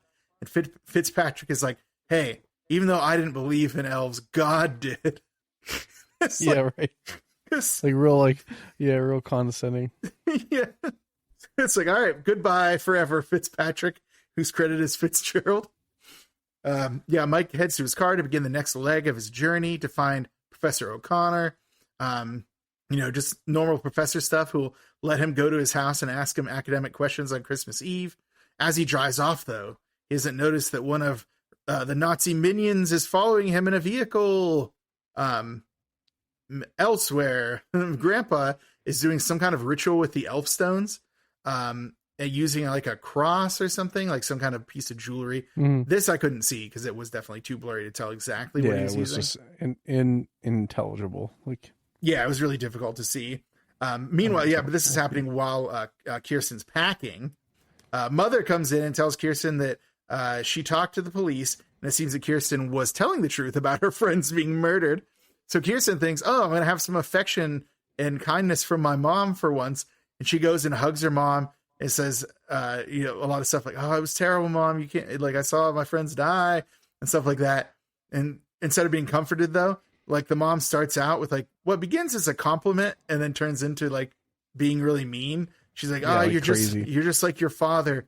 You're attractive and outgoing. And then she ends up going, and then you're also self-centered and impulsive and narcissistic. And Kirsten's like, what? My friends are dead. Why do you have to be so mean? She goes back and packs. And then her mother asks why she's packing. She's like, grandfather told me that I have to. And then mother goes and insults grandfather. And Kirsten's not having it. It's like, I wish that you had died and dad was still here. Okay. So here it comes. The other twist. Yep. The second twist. So whenever Kirsten says that, mother goes bonkers and says, well, Kirsten, if you want to see your dad, just go to the study. And Kirsten's like, what are you talking about? My dad is dead. Only grandfather's in the study. And then, mother is like, well, that's because the man in the study is both your father and your grandfather. Bum, bum, bum. Like Star Wars reveal. Yeah, it's like, you don't know what happened to your father. He is your grandfather. Right. Then mother decides to, then the mother decides to start attacking her daughter, and the elf is just outside looking on like, don't do it. I'm going to have to kill you now. And we never get a real, what do you call it? Resolution to this fight. It just happens. And then we cut to elsewhere, which is, of course, Mike showing up at O'Connor's house. He knocks on the door. A housekeeper who doesn't speak a lot of English answers. He just kind of brushes past her to the kitchen where O'Connor is carving a turkey with his family. Probably the best scene in the whole movie. It's so funny because it's so good. This is the meme scene. Is there a meme about this? This was all over the internet. Yeah. Which part? The end of it? Well, when he's like, there's two schools of thought. Oh, okay. Is that, I didn't even know that was a meme. That's how I found this movie. Oh, okay. Yeah. Well, it was all over TikTok. They have a slightly tense altercation until Mike is like, I just need some information and I'll be gone. And O'Connor is trying to get his housekeeper to call the police.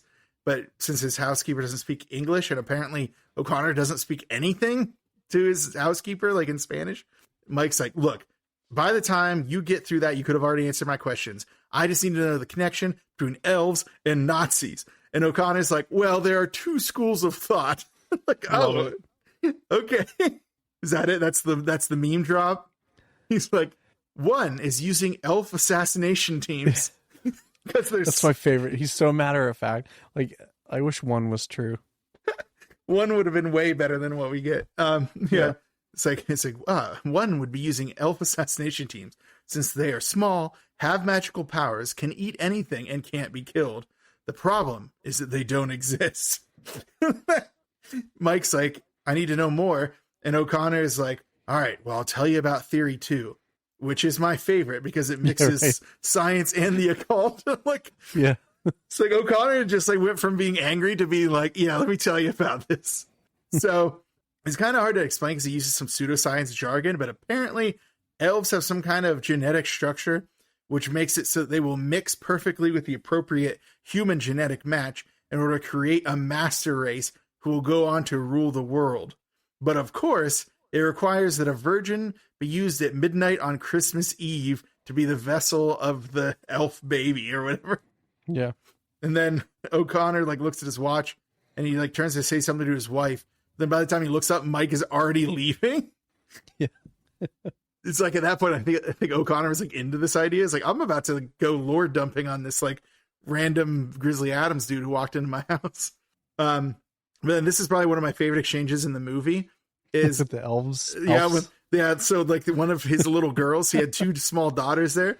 One was like, Daddy, what are elves? And he like looks at her and he says, elves.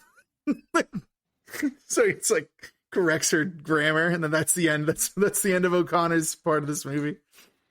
There are two schools of thought: elf assassins or master. Well, the first is elf assassination teams. It's like it's just how he says it. Like, yeah, he just goes into it. Dude. Yeah, like man, I'll put it in. If the movie had just gone a little further, yeah. But Mike's back on the move, not knowing he's being pursued by, one of the baddies in a vehicle behind him. Meanwhile, Grandpa is trying to comfort a crying Kirsten, who now knows that she's also his daughter. This is where he kind of, I don't know. No, he's going to start explaining stuff. It's some cuts between another scene that's happening, which makes this kind of juxtaposition really weird. So he's trying to explain that he never wanted Kirsten to know, and he was ashamed of what he did, yada, yada, yada. But now she is in danger because the elf is out and about. Meanwhile, we see the mother drawing a bath for herself in the bathroom and playing holiday music on the radio. And I was like, yeah, what better time for a bath than revealing your secret family history of incest? Like, perfect time to draw a bath for yourself. Chekhov's radio. Well, it is Chekhov's radio, let me tell you. Hey, it's perfectly perched on a table at a convenient height above the bathtub. I wonder why that is. But yeah, so anyways, Grandpa is like explaining stuff to Kirsten, saying, "Oh, my daughter wasn't traumatized. Don't worry. I made sure she was drugged." I'm like, "Okay, Bill Cosby, like that's still a crime. Not chill."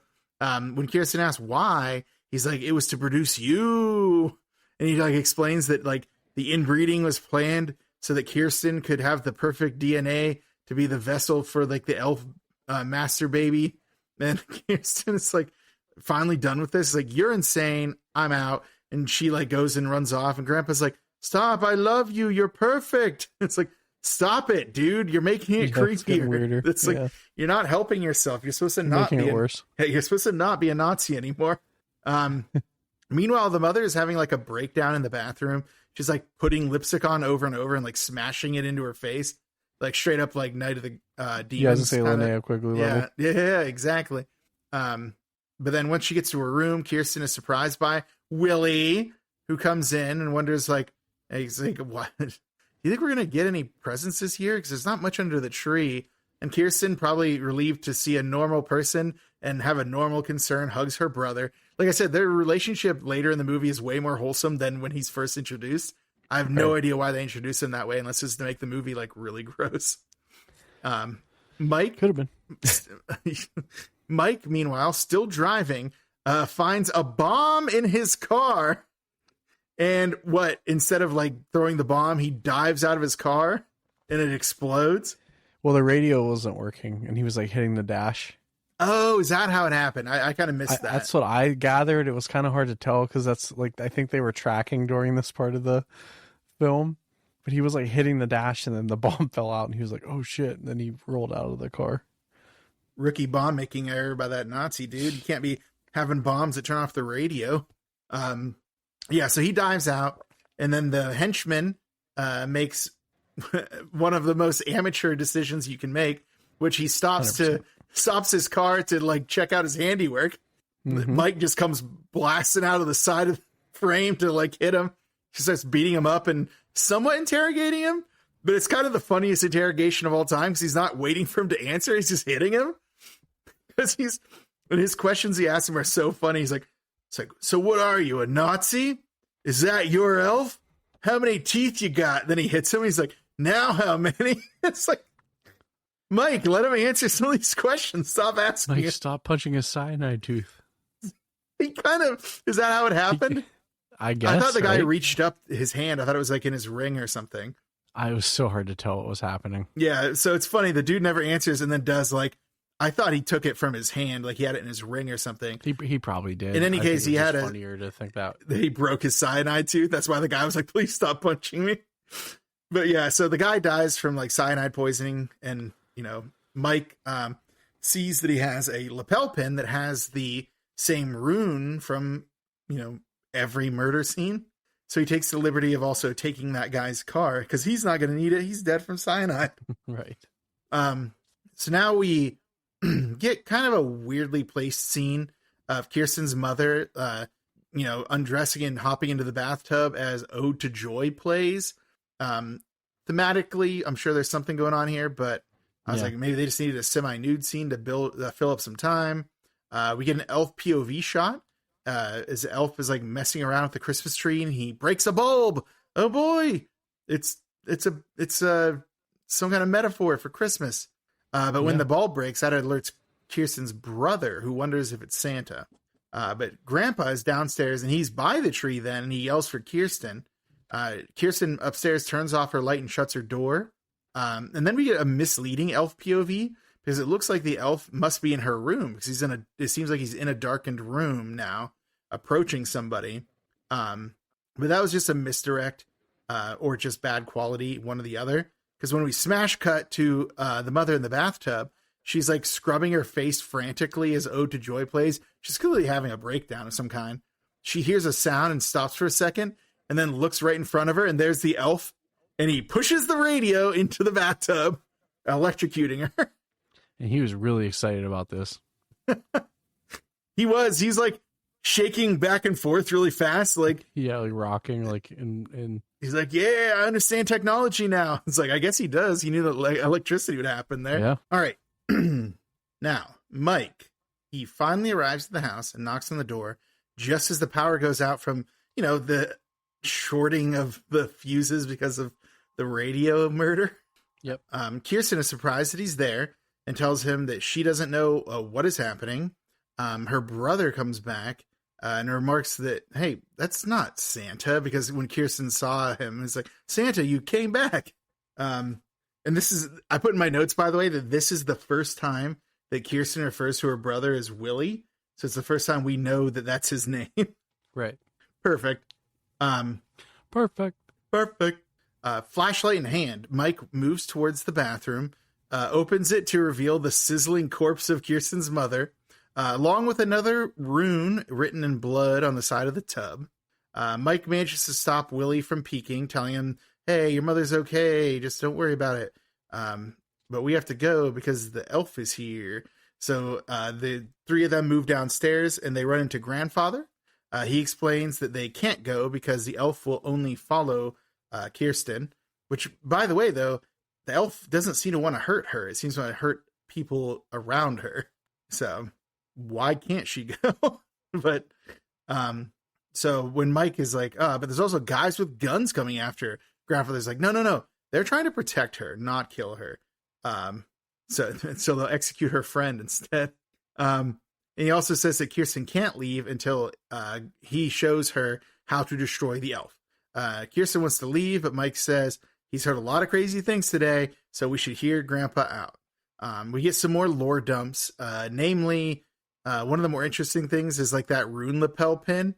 Like Mike asks, like, what is this, your new insignia? And then Grandpa's like, no, that's the original insignia. Yeah. So the swastika was like adapted from this rune. And it's also revealed, since Grandpa was a Nazi, Grandpa reveals to Mike also about having impregnated his own daughter to make a vessel for the elf, which is definitely information that the audience needed to hear again. We couldn't have had him explain it to Mike off screen or something. Grandfather explains that the child will not be human or elf. They say something like, oh, what, you want to create an army of elves? So, well, yeah, obviously one army of elves, but the child will not be human or elf. It will be the son of Elysium or something. And he says, perhaps you've heard of it in the Bible, in Revelation, because it is the Antichrist. Like, Grandfather, what? And then grandfather grabs like the book that Kirsten had drawn in and pulls up her like goddess of anti-Christmas or whatever. And it's like, it turns out that whatever design Kirsten had sketched in the boob area is also the symbol that is used to kill the elf, to defeat the elf somehow. It's kind of almost a swastika. It was super close to being a swastika. But right then though, but he says it has something to do with how it was from Kirsten's deepest memories. Yeah. So like, what is this, Assassin's Creed? There's genetic memory now. But right then, Ruben Kreutz walks in with a video camera to document, I guess, the process of making a girl get impregnated by an elf monster. So he walks in and is like, here's, and I think he calls Grandpa by his name. The audio wasn't good enough for me to hear what he called him. And then he's like, Doctor something. Yeah, Doctor something. And he's like, and then here's the girl, and here's the brother or whatever. He's like being really rude and like filming him with the camera. Then he's like, you forgot about me. And Mike runs in and just like blasting him. Like haymakers. Yeah, just like hits him. And then like, yeah, Mike's like, I'll distract them. And you tell Kirsten how to defeat the elf. But then he's blindsided when the other giant henchman walks in. And now he finds himself in a 2-on-1. He's stopped immediately. Ruben Kreutz takes the opportunity to stop Kirsten and Willie.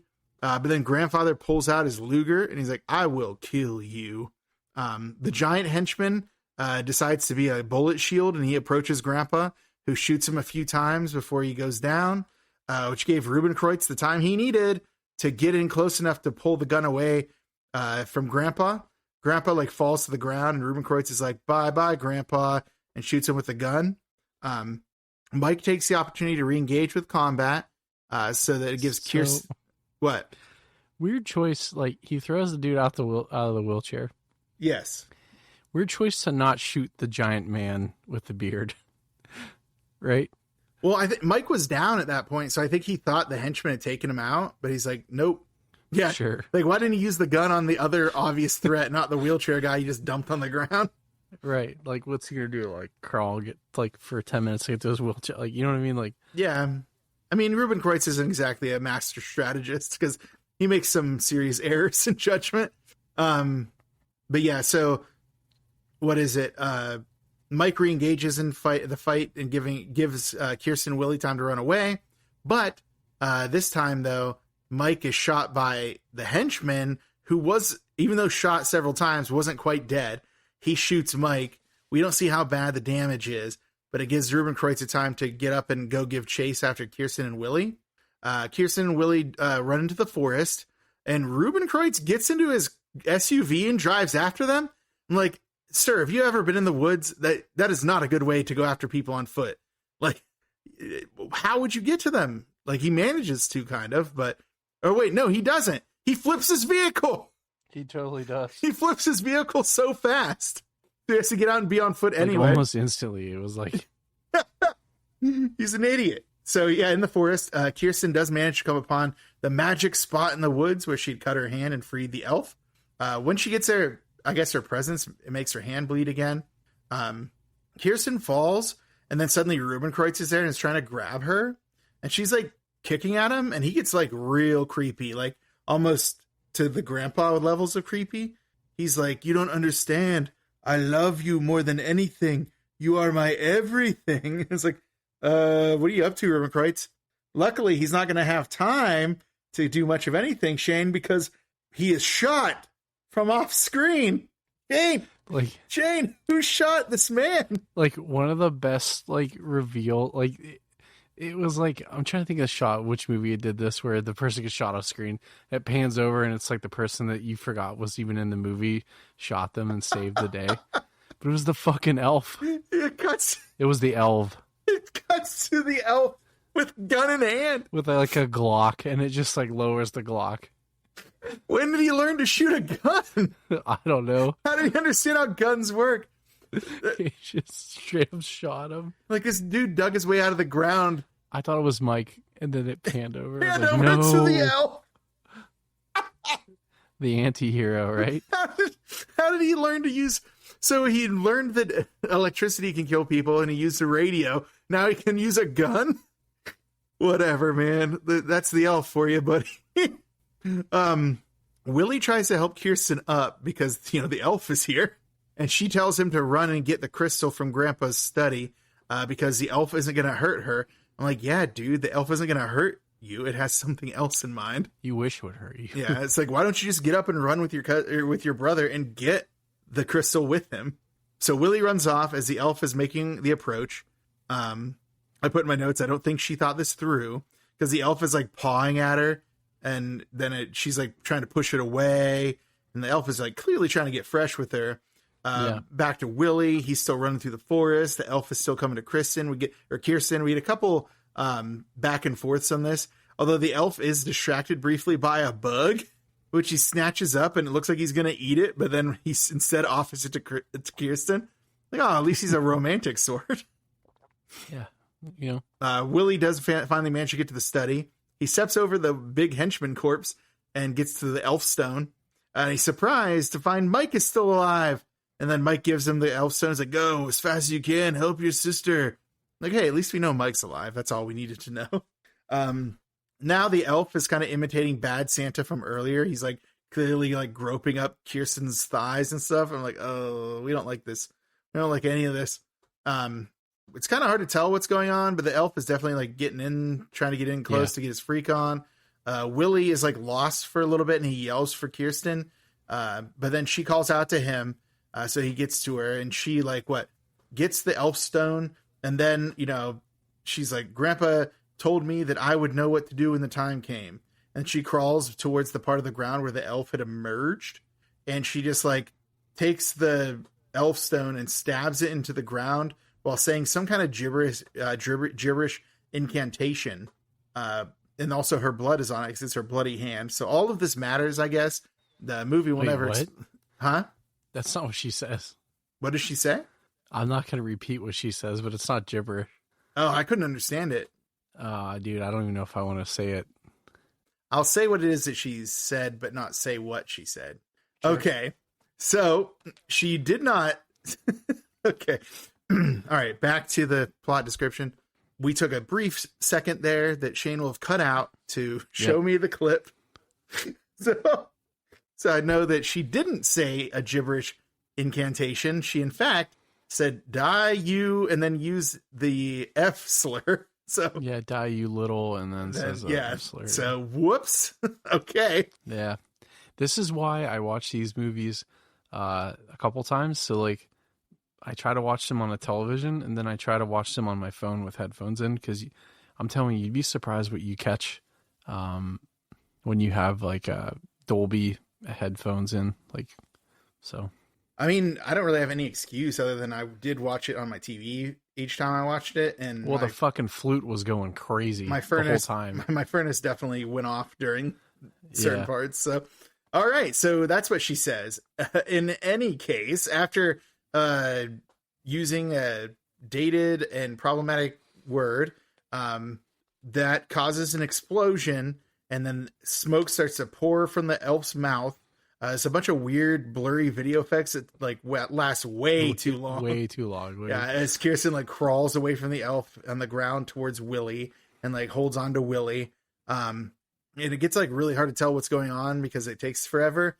But then eventually, it appears that they wake up. It's the next morning. She's still holding on to Willie, and then it's now Christmas Day, as we know. And then she's like, wow, it's snowing. And then as the camera pulls back, you see the forest has been destroyed by the force of whatever they just did. It's like, oh, okay. So she just ruined this forest, killing this elf. Nuked it. Yeah. It's is that snow or is that ash from the destruction you've wrought upon the land? Right. It's like, oh, it's snowing on Christmas and they're both alive. It's a happy ending, right? Except as the credits start, we get a little tiny fetus in a heartbeat beating, suggesting that somehow Kirsten did get impregnated by this elf. Well, it's because fucking Willie took an hour to go get that crystal. Willie took 80 years, yeah. So now he's in the arcade playing a game, and he's oh shit, I gotta get that crystal. Oh man, I thought I could do another few rounds of Cruising USA. It's oh man, uncle. And he turns to House of the Dead. Is do I have time? So yeah. So apparently she has the half elf Antichrist growing in her body. But good news, Shane. Okay. This is before the end of Roe v. Wade, so she needs to get that thing removed. Well, unless she? Well, I don't know. We don't get a good idea for what her ideology is. This is what I mean, though. It's like why sometimes but she still has the choice, though, which is important. That's the thing. It's like maybe you don't want to get rid of your half elf Antichrist baby, but at least it's good to have the option. So there you go. Hear me out. Okay. I was gonna say end of the movie. Plot description completed. Okay, Willie. Sister's pregnant. Probably dies in childbirth because makes sense, right? Willie has no concept of what elves are or what they do. Freaks out, flies over the North Pole, dumps the baby, goes back, and then starts writing children's books and changes his name. You get where I'm going with here? You're trying to do the elf thing. Buddy the elf is in fact this thing. I think it is. So James Caan is Willie? Yep. And Buddy the elf is actually his nephew? Yep. Yeah, and then... I heard it here first, folks. Well, and then he's attracted to Zooey Deschanel, who they dyed her hair blonde, blue eyes. Just saying. Lines up. Too many coincidences for it not to be true. Telling you. All right. It's canon. The sequel to Elves is Elf. Yep. Knew it. All right. Well, that has been the plot description of one of the most alarming movies we've ever done. Yeah. So I think we both know what's next. Do you want me to introduce it, or do you want to introduce it? I think you should. I think you've earned it. You did a lot of work on this one. Why don't you take the honor? Sure. Well, it's time for a little segment we like to call McMurder of the Movie. Jingle bells, jingle. I don't know. It's just Christmas music. Well, it's not Agamemnon, so we're not gonna. We're not gonna talk about Agamemnon. Agamemnon. Agamemnon. No, it's not Agamemnon. That'd be ridiculous. Yeah.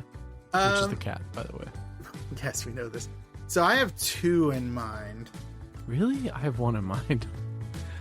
One. The finger biting's cool. That's not a kill, though. That's already a corpse. Sure. True. Details. Well, which one do you have in mind? Well, I mean, I think it's the bathtub scene, but I'm curious to see what your second one is. That's got to be one of yours, right? Yes, that was actually my main one. Okay. I do like the Brooke one is cool, but it like lasts way too long, and I'm like, I'm not sure she deserves to be tortured like this by this elf. Oh, yeah. But no, so yeah, I do like the bathtub scene, but a runner-up that's actually technically ineligible is Ruben Kreutz. True. Gets blasted by the elf with a gun. Yeah. And like the reveal. How's that ineligible, though? Because the elf, well, I guess Ruben Kreutz is a bad guy, but the elf is also the bad guy. And I remember we decided that, Is the elf the bad guy? Well, yeah, the elf is the bad guy. He's trying to forcibly impregnate a teenage girl, and he murders several people. Though. He did give her a bug. What a sweetheart. But no, he's a. He didn't try. It's just because Ruben Kreutz isn't a victim; he's an antagonist. Is what I meant. God, that fucking shot though, where it panned over and he had that gun up like just that. Just panned over like, to the elf like a lethal weapon kind of scene, like a, you know what I mean? Like, oh my god, like, what? The elf so can use good. guns. And the slowly lowering the gun. Yeah, he's like, the danger is over. As its unassuming, like weird facial expression that never changes. It's just on its face. That's why I think that I don't know, because I do love the one where he murders the mother with the radio, just because of his reaction is to like shake around while it's happening. Yeah. It's like, all right, so he has a sense of humor about all this. Then later on, he just straight up Dirty Harry's the Nazi that's like working to like get his like that Nazi's on his side, but he blasts him because he thinks it's a threat to his like lady or whatever. Yeah, I think we have to go with the Nazi blast. Do you want to go with Nazi blast, even though it's? I think we should, because it's so jarring. Because you think it's going to be Mike. Everything that we had learned about this movie is that it would be Mike who saves her, and then it pans over to see Elf holding a gun. It reminded me of what was it, a Conan O'Brien bit where this guy is like he's like dressed up in one of those outfits that like dogs attack you in. There's like a German Shepherd sitting there, and it's like so he's gonna be safe in this protective clothing. He's like, oh yeah, she's trained not to go for the face. And then it pans over and the dog picks up a gun and then shoots him. It reminded me of that. Have you ever seen that bit? I have, yes. It's very funny. So yes, I'm fine with Elf gunning down Nazi. It's the McMurder of the movie. We'll give a runner-up to electrocuting the abusive mother. Yeah, I feel like because they build that up so you get like the payoff, right? Yeah, plus she's also an antagonist too in a lot of ways. I mean, it makes a little more sense because she's horrifically traumatized by what's happened, but that doesn't really excuse her being so terrible. So yeah, at the end of the day, it's like, man, this movie's like mostly antagonists. Whoops, all antagonists. Yeah. It's like someone put all these antagonists in my Captain Crunch. So yeah, but no, that it's just that scene. Where are my antagonists at? Did I tell you that the first time I saw that happen, I like rewinded? I'm like, excuse me? I rewinded and I watched it and he like gets shot and it pans over to the elf with a gun. I'm like, what? Nothing in this movie led me to believe this elf knew how to use guns and would use or had guns. A gun. Yeah, like where did this gun come? I mean, I probably picked it up from one of those guys in the other room, but like what? Yeah, the perfect kill. And it's a Nazi who dies, and we love watching Nazis die. Truth. All right. Well, from there, Preach. From there, we're going to move on to a little segment we like to call the judgment categories. Judgment categories is where we give a letter grade to 5 different categories. They are story, which can include writing, acting, effects, music, which can include sound design, and then finally cult factor, which is that little X factor that makes these movies so special. I guess we'll start out with story, and I've been yapping a bit. Do you want to start with story? Yeah, man. I'm gonna go B, because the premise of this is so crazy. I got my gut reactions to go C, but like if you take out the weird incest stuff, because they probably could have found a better way to do that. I just think this is such a wacky idea that the Nazis are just trying to create a race of like superhuman elf, like Aryan elves to rule the world. And not only do they think that, but there's also like a professor that studies this and has 2 schools of thought. 2 schools of thought on the subject. And like I feel like the other option is also as wild as the second option. So I don't know. I think take it for what it is, right? Like I thought it was a pretty interesting story. At no point was I bored. Like I said, gut reaction was C, but as I think about it more, like this is a pretty original kind of idea. You don't see a lot of Nazi elf films, so I don't know. What do you think? Not a lot of them. Okay, so it definitely starts out less good. Like it starts out, I don't know if I brought this up during the show, but definitely before it. It's very chopping mall. Like, oh, it's just a bunch of girls and they invited a bunch of guys over and they're going to, be in this department store after hours and stuff like that. So it's like, oh, this is all very like boilerplate horror fare. Anytime you're in a location that you're not supposed to be, it can result in murders and stuff like that. So I was like, I don't know if I'm on board with this. And then it just cranks everything up to 11. It's like, by the way, this guy's such a good cop that his cop friend who's investigating him and somewhat suspicious of him is like, you got 24 hours to sort this out. He starts going around to professors that weirdly are in this town and know everything there's to know about the occult and also Nazis' involvement with elves. Like everything is a one-stop shop for him. He figures it all out. And then honestly, if it weren't for the incest subplot, I'd probably have gone A just because it's so bonkers wacky. But you got to punish that. That's not chill. Like we can't have incest subplots and stuff. It was weird. Yeah, if it was just Nazis doing elf stuff and she was part of some kind of lineage that made her important and that was why they needed her, that would have been one thing. But yeah. But just like the idea that like Mike is like such a good cop that this other cop is like, all right, you've been implicated in this series of crimes, but I'm going to give you 24 hours to sort it out because I believe in you. You make me proud to wear the badge, Mike. Like, what was all that? He's like in the background, just a tear rolls down his face as the credits like show up. Yeah. Just Mike did it. Yeah, that's the end of the movie. Is the cops just crying. Then we can finally know his name. But yeah, that's I would say that B is fine because there are a lot of problematic stuff, and it's hard to forgive the murder of a pet in such a callous and ridiculous way. It's like, I'm sure they did find other ways to make the mother seem evil. You didn't have to have her kill a cat. So yeah, I think B is a good punishment for its missteps, but a reward for the wild stuff it does right. Cool. Well, then I guess we're moving on to acting. What's your take on this? I'm interested to see what you think about this. Look, Mike's character is pretty good, but he also just seems like a nice dude. So I don't know if it's just that the actor is a nice guy. Like, is it just that, we're over here just watching our man, Dan Haggerty be like, I'm just Dan Haggerty being a nice guy. Because, Julie Austin, who plays Kirsten, is not great. Deanna Lund is actually a standout for me as Kirsten's mother. She does an excellent job of making herself so unlikable. Like, that can't be easy to do. Like, the way she sells this, like, horrifying character. The grandpa actually, so Boris Silver it's Boris Silver as the grandpa. We talked a bit about, like, so is he ashamed of what he's done, or is he trying to justify what he's done? Like, which is it? It's like, that feels like such a non-apology of the type of person that would, like, exploit their family in this way. It's like, well, I know I did bad, but I didn't do it in such a bad way. So it really does feel like he's like one of those, like, former Nazis. It's like, I knew Nazism was bad, but I wasn't that bad.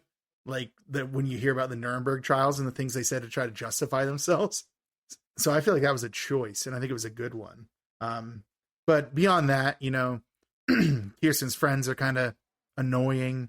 Willie goes from being really annoying to being really great, and I don't know if that was in service of the story or what. That was a really weird situation. And then I feel like, Dan Haggerty was just kind of saying names and not necessarily the ones that were related to the people he was supposed to be talking to or about. So I'd probably go with B. I think it's fair. I think B is a solid letter grade for this one. Cause, like, the other thing that I thought was interesting, to me was I do think the dialogue lines. So what's interesting is how the lines are delivered sometimes. And, I felt like a lot of times they were trying to express, like, not panic, but, like, some sort of, like, sense of urgency and stuff. And, Grizzly Adams just could not deliver that energy level that they wanted, which I can respect because I often don't have that energy when I speak. So I'm very monotone and, like, soft spoken, I guess, to some extent. So I really appreciated that, I guess. But, I just think it's so interesting that, like, everything that happens to him, he's just taking it with a grain of salt. It's just like, just rolling with the punches. I guess good old Mike. I guess I'm going to a bunch of professors and talking to him about occult and Nazi elf stuff. Yeah, he just kind of, like, takes it in stride. But I feel like that works for the character. He's like, well, I guess this is my day. Like, yep. Yesterday I was trying to find a place to sleep because I was locked out of my trailer. And today I'm investigating a murder cult obsessed with an also murderous elf thing. It's like, also Nazis. But then, like, when he's beating that guy's face in, he's not even yelling. He's not even, like, yelling at them. Like, when he's beating that guy up for the bomb, he's like, is that your elf? How many more teeth do you have? Like, you know what I mean? He's not even, like, he doesn't even care about the answer. It's like just another day in the job. I don't know. I thought that was kind of interesting. I was going to say, like I was saying, he didn't know they're Nazis until the end. It's like, wait, no, he's the one who knows they're Nazis. It's actually the rest of them that didn't. He's the one who figures it out from the professor. So yeah, that was my mistake. I was misremembering. But yeah, the idea that he just is like, oh, they're Nazis, you say. He's like, yeah, but I only know occult. You have to talk to a Nazi guy if you want to know more about what they like about these elves. It's like, another egghead. I should be sleeping. But the Christmas Eve dinner scene alone almost makes this an A. The Christmas Eve dinner scene was so good. That is such a funny delivery, scene. Dude. The delivery on those lines were perfect. The fact that the guy, like, literally was telling his wife to, like, put the turkey away so he could keep talking to him, and then he turns and the guy's gone. Like, he turned that dude from, like, wanting to call the cops on him to, like, yes, let's get into this, like, elf Nazi thing. that I know about as a professor of Nazis, I guess. Oh my God. Yeah. But I think B, I think you got to go with B because like there were some parts that were kind of weird. The German stuff was rough, like the fake German stuff. And then the grandpa left, to my opinion, was not up to snuff with the others. And then Willie sucks. So yeah. And honestly, probably the stuff about the grandpa being like making excuses for his actions while like trying to pretend he didn't care for them is probably more of a writing thing. And we already gave the writing enough credit for being good. We gave it the B when it probably didn't really deserve it because of the incest subplot. So, but the weird accent didn't lend itself to any sort of empathy for his position on anything. No, not super helpful. Not that he would have any, but like him choking the lines out through a weird, like him tucking his chin into his arm and then like speaking in a weird fucking accent didn't help the situation. So yeah, like what a weird choice to make him in a wheelchair. Like that's another thing. We don't have to talk about it because there's never going to be an answer to it. But, you know, I don't know.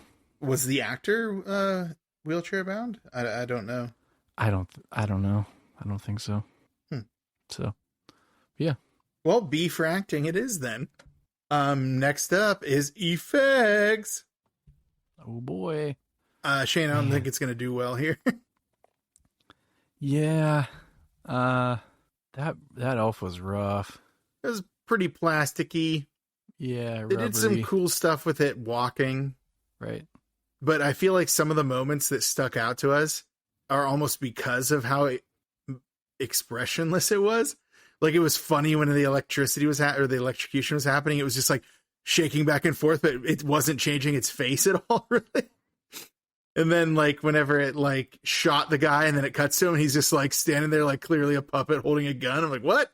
So yeah, it's not going to win a lot of points on the elf, on the design of the elf.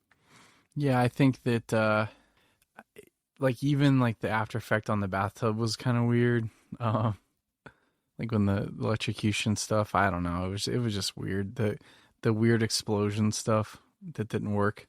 The gunshots were a little like weird, like hokey, like low budget. Yeah, I think their money went to talent on acting instead of like most of these horror films. Their budget goes to the special effects department. I think this was the exact opposite. So yeah, and location filming. How much do you think they paid to film in that mall? Oh yeah, that department store. Yeah, it's got to be an expensive thing to do. Yeah. So. Yeah, and part of the issue with the effects thing is effects is a largely visual thing, and we've talked about it already about how this is like a very rough rip. You know, like maybe if we could have seen a little more clear, we could pick up on things that like redeem it. But as far as we could see, it just wasn't all that impressive. I'm thinking a lot about like that ending scene with the elf being destroyed and then like all the blurriness and how long that lasts. And it's really just like a white filter with like a bunch of like blurry effects. It wasn't doing anything. It's like, what a weird way to like show this like apocalyptic event, you know? So yeah, I mean, I'm inclined to go to C for it. Is my memory correct? Did the elf wear a hat at some point? Yeah, he wore a Santa hat when he killed Brooke. Right. That's pretty cool. But that was hilarious. But he also just looked the same when she looked up at him. He's just him with a hat on. Like, I wish they'd done more. He always had that facial expression. I feel like they had one. Yeah, the open mouth thing. Yeah, I wish that they had done more with like his expressions and stuff. So, bummer, but yeah, I would say C. I agree. All right. Next up is the music. Another rough one with the why don't you kick it off? Audio design of this thing. I don't know, man. You got some strings, you got some oboes. With the audio quality, it's like hard to judge it without hearing it restored in some way, or like not twice or thrice over, like move to a different format. I did think it was super funny when they showed those, that band playing out front of the department store and it was MIDI music. That was very good, but I don't know. It seems very middle of the road. It's hard for me to decide between B and C because it's not like it did anything wrong, but it didn't stand out. So I guess if we're doing straight down the middle, I'd probably say B. Yeah. I thought like the beginning was pretty good. Like the music was pretty fitting and stuff. And then like inside when the elf is like stalking people, like they played like tense music and stuff. There were a couple overdubbed audio things that pissed me off, but like that's just me personally. I'm not going to hold that against anyone. Like when the professor is coming down the ladder and they don't show and he's talking, and they just use an audio overdub of him talking. Oh, is that ADR? I didn't realize that. Oh my God, yeah. And like you could have just had them go down the ladder and then just say that sentence. It was really weird. But where it really lost me was the ending, where they played like that Lifetime movie freaking music. Like the... Oh, yeah, that weirdly uplifting stuff, you mean? Yeah, it was like super weird. I was, and it's hard because I'm not going to hold the quality too much because it's not the composer's fault, because this was made in the 80s and this was never remastered. Like for me, I don't think that stands as much of that's not creating as much of an issue with me, but I'd probably go C or B. If you want to go B, I'll go that way. The music wasn't bad. It was just kind of like, I don't know, it just didn't fit well. No, I'm good to go C. Which makes me lean to C. But no, you made me remember how jarring that ending music was. Dude, it was bad. Yeah, let's go C. Yeah. Cool. Yeah, I gotta apologize to our man Vladimir Horonsky, whatever his name is. Horonsky. Yeah. All right, but now finally is the cult factor, which is that little X factor which makes these movies so special. I'm gonna throw a weird one out here. I think that's an A. Yeah, I think it's an A too. It's just so Nazi bonkers. Zombies, or Nazi zombies, Nazi elves. Nazi elf. I mean, elf zombies, yeah. I guess. Yeah, random hobo Santa. Yeah. And then God flooded the earth to kill the elves. Like, I don't know. It's a pretty crazy story. Yeah, the lore that they try to create around it. It doesn't make a lot of sense, but it's super funny that they tried to. I don't know. It's just so bonkers. It's just a funny watch. So I'm inclined to go A. I wouldn't go above A, but A feels good because it is so silly and weird.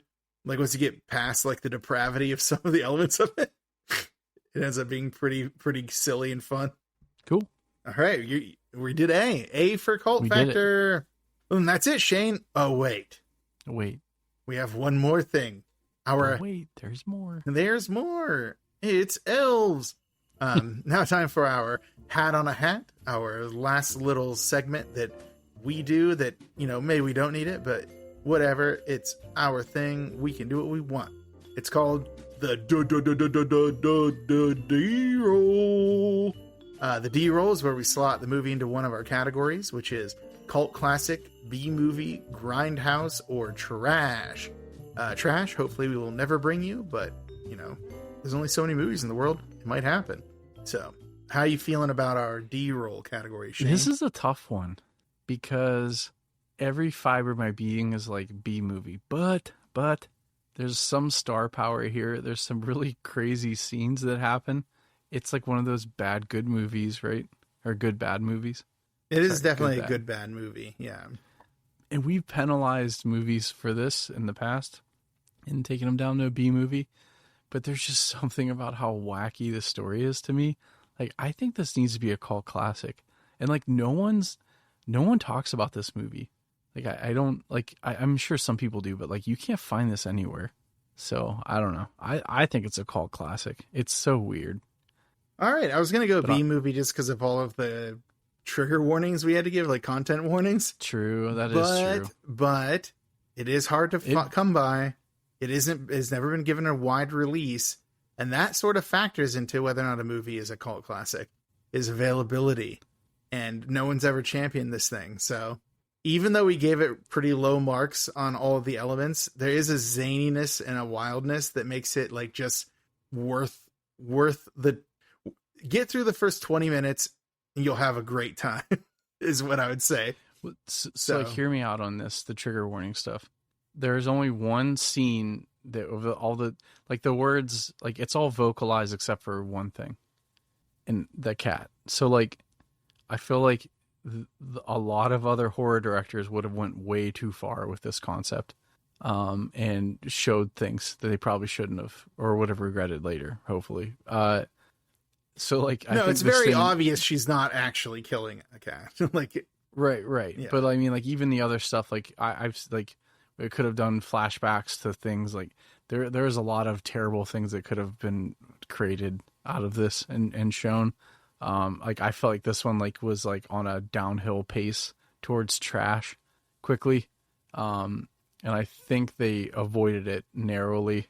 You know what I mean? Like I'm without saying what I'm saying. I think you're picking up what I'm laying down. But no, I get it. You're saying that it chose to tell rather than show the sordid backstory, which is good for all of us. So we don't need to see this. So, but like I feel like if other people would have made this movie, they would have. I think they would have. Yeah, there's a lot of sickos out there that would have right made some kind of gross crap. But right, I guess it was a plot point, not the point of the movie. Right? Yeah, does that make sense? I mean, it's a pretty big plot point, but yeah, no, that wasn't the. No, but I mean, like it wasn't there. Like again, it wasn't. The movie was more interested in right elf shenanigans. It was right, just trying to create a framework around that. Now, ill-advised framework, maybe, but not a boring one. No one could ever say that.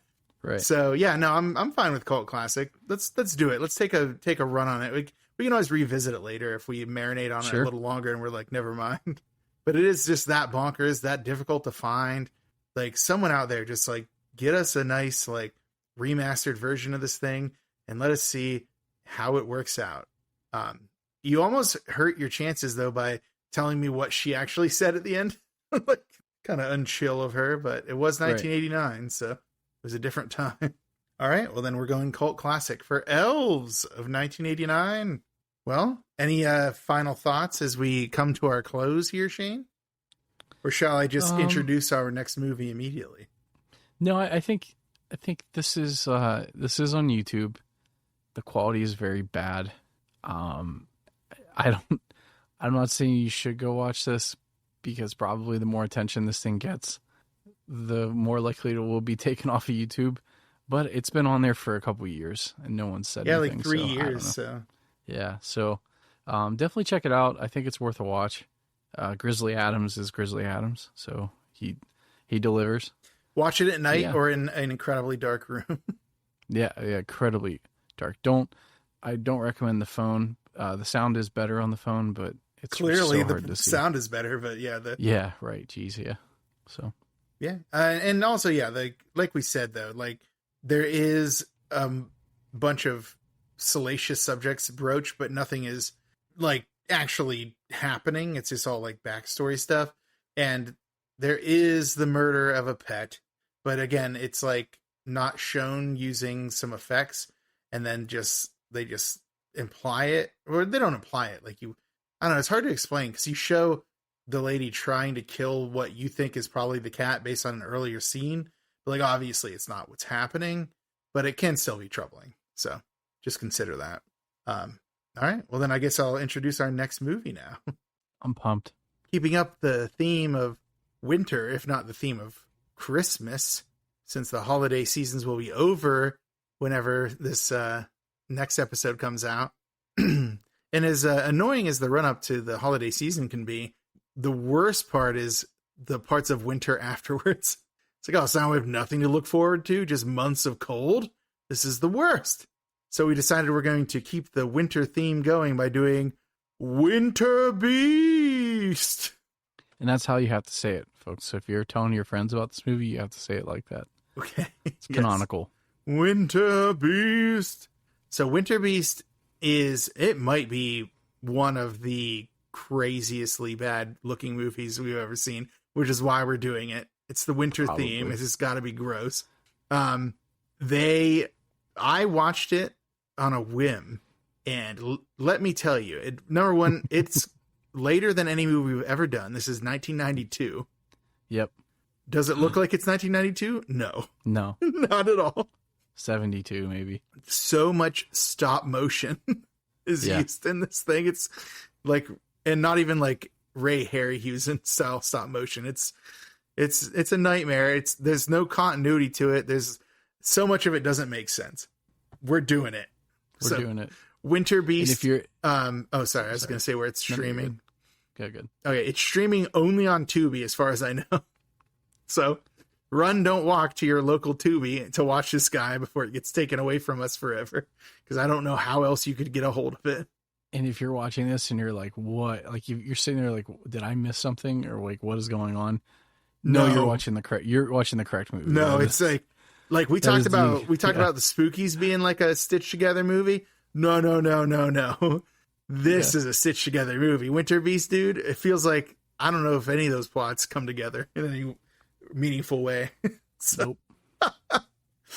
Yeah, this is guaranteed to be our worst movie. Like, we followed up what we thought would be one of our worst movies, Elves, with what is almost certain to be one of our worst movies, which is Winter Beast.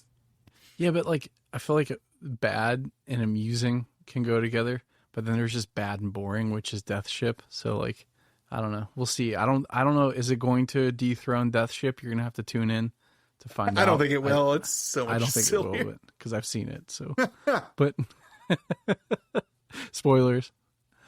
Well, with that note, we should probably wrap it up. Before we go, I'm going to say thank you once again to Rebel Revolver for our theme song. Head to their socials, go to Spotify, listen to their music, peep their socials if you're in the Pittsburgh area. They'll probably be starting up with shows here in 2025, which isn't so far away now. So, yeah, keep an eye out and give them some support because they have supported us in a huge way. So, bingo. Yep. Yeah, thanks, guys. We do greatly appreciate it. Please check out their socials. I always put the link tree in the episode description, so go ahead, click on it. It's got everything you need. Yeah. And I guess I'll drop a quick personal note. Sure. I recently was doing a recital for piano. Nice. I was there. It was great. At the tender age of 37, doing my first ever piano recital. And a lot of my friends came out to support me, and that meant a huge amount. So thank you to those that came out to support me. And also thank you to those who weren't able to come out, but still reached out and sent their best or like watched video of it afterwards and complimented me. I don't think I deserved all the compliments because I messed up too many times, but still it's appreciated. It was a very nerve-wracking experience and it was awesome to have so much support. So real quick personal thanks for the ones who know out there. Yeah, I'm still pissed you wouldn't sign my chest in front of all those people, but what are you going to do? There were children, Shane. Well, on that note, that's the perfect note. You've been listening to the Dark Side Drive-In, which is our horror themed podcast where we cover movies from the 80s, sometimes 70s, and next time 90s. Next time. Well, I've been Shane. I have been Stefan. What was the winter one? I actually can't remember. Damn it, we had a good one. We had a really good winter one, didn't we? Did we ever have a good one? Yeah, we did. Oh my god. Oh well. Ice out, slice out. Dude, yes, that's great. I don't know. Ice out, slice out. No, that's good. All right. It was something like that. It was it was good. We'll have to go back and re-listen to our own episodes to figure out what our... We'll just make new ones, yeah. Oh, man. But, well, appreciate everyone, and thanks. Thanks. Yeah. Bye. Bye. Ooh, spooky ghost sounds. I want to know the connection between the Elves and the Nazis. There are two schools of thought. What are they? One, the Nazis experimented with elves as assassination teams. Small, easily hidden, silent, vicious. They have magical powers. They can't be hurt or killed. They eat anything. They're a perfect soldier. The problem is, there's no such thing. What else is there? Tell me some more. Theory 2. The elves were a genetic engineering experiment. I like this one better. It mixes science and the occult. The Nazis did have some clever scientists. This was before today's technology, of course. Each elf was to house the haploid gene structure in its sperm cells to produce the master race. Once again, magical powers can't be hurt or killed. Driven to select the genetically perfect human mate, the proverbial virgin, of course. Holy midnight consummation on Christmas Eve. Wait a minute. Tonight, you mean... The elf mates with the virgin on Christmas Eve to produce the master race. and it will eventually rule the world. But once again, the problem is there is no such thing, no elves. Honey, would you tell these kids not to be throwing things at each other? Now, your time is up. Daddy, what's elves? Elves.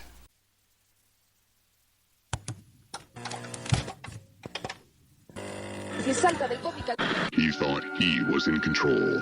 How wrong he was. Come to the dark side, drive-in. It's the dark side, drive-in. Come to the dark side, drive-in. It's the dark side, drive-in movie club. From Dynamis Media comes a horror cyclopedia. Watching movies from the gates of hell. Covers ripped from a blockbuster shell. Officer Bosch is the only good car. Jugs and the stuff just can't be stopped. Things get hairy in the werewolf's lair. Turn the corner and the prowler is there. It's the dark side, drive-in. It's the dark side, drive-in. Come to the dark side, drive-in. It's the dark side, drive-in movie club. Shane's the one who runs the show. He produces and keeps the flow. The Savini of the ones and twos. Only Jack Cordell has bigger shoes. Stephen does the bulk of the research. His descriptions just can't be besmirched. Lots and synopses are the top of lore. Just like Lampson, you'll be begging for more. It's the dark side, drive-in. It's the dark side, drive-in. Come to the dark side, drive-in. It's the dark side, drive-in movie club. From the deepest corner of the darkest universe, two brave hosts battle through nameless hordes of ghoulish monsters most foul. All to bring you the eternal glory of the Dark Side Drive-In.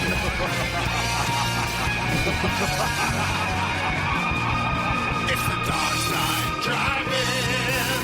It's the dark side, drive-in. Come to the dark side, drive-in. It's the dark side, drive-in movie club. It's the dark side, drive-in. Come to the dark side,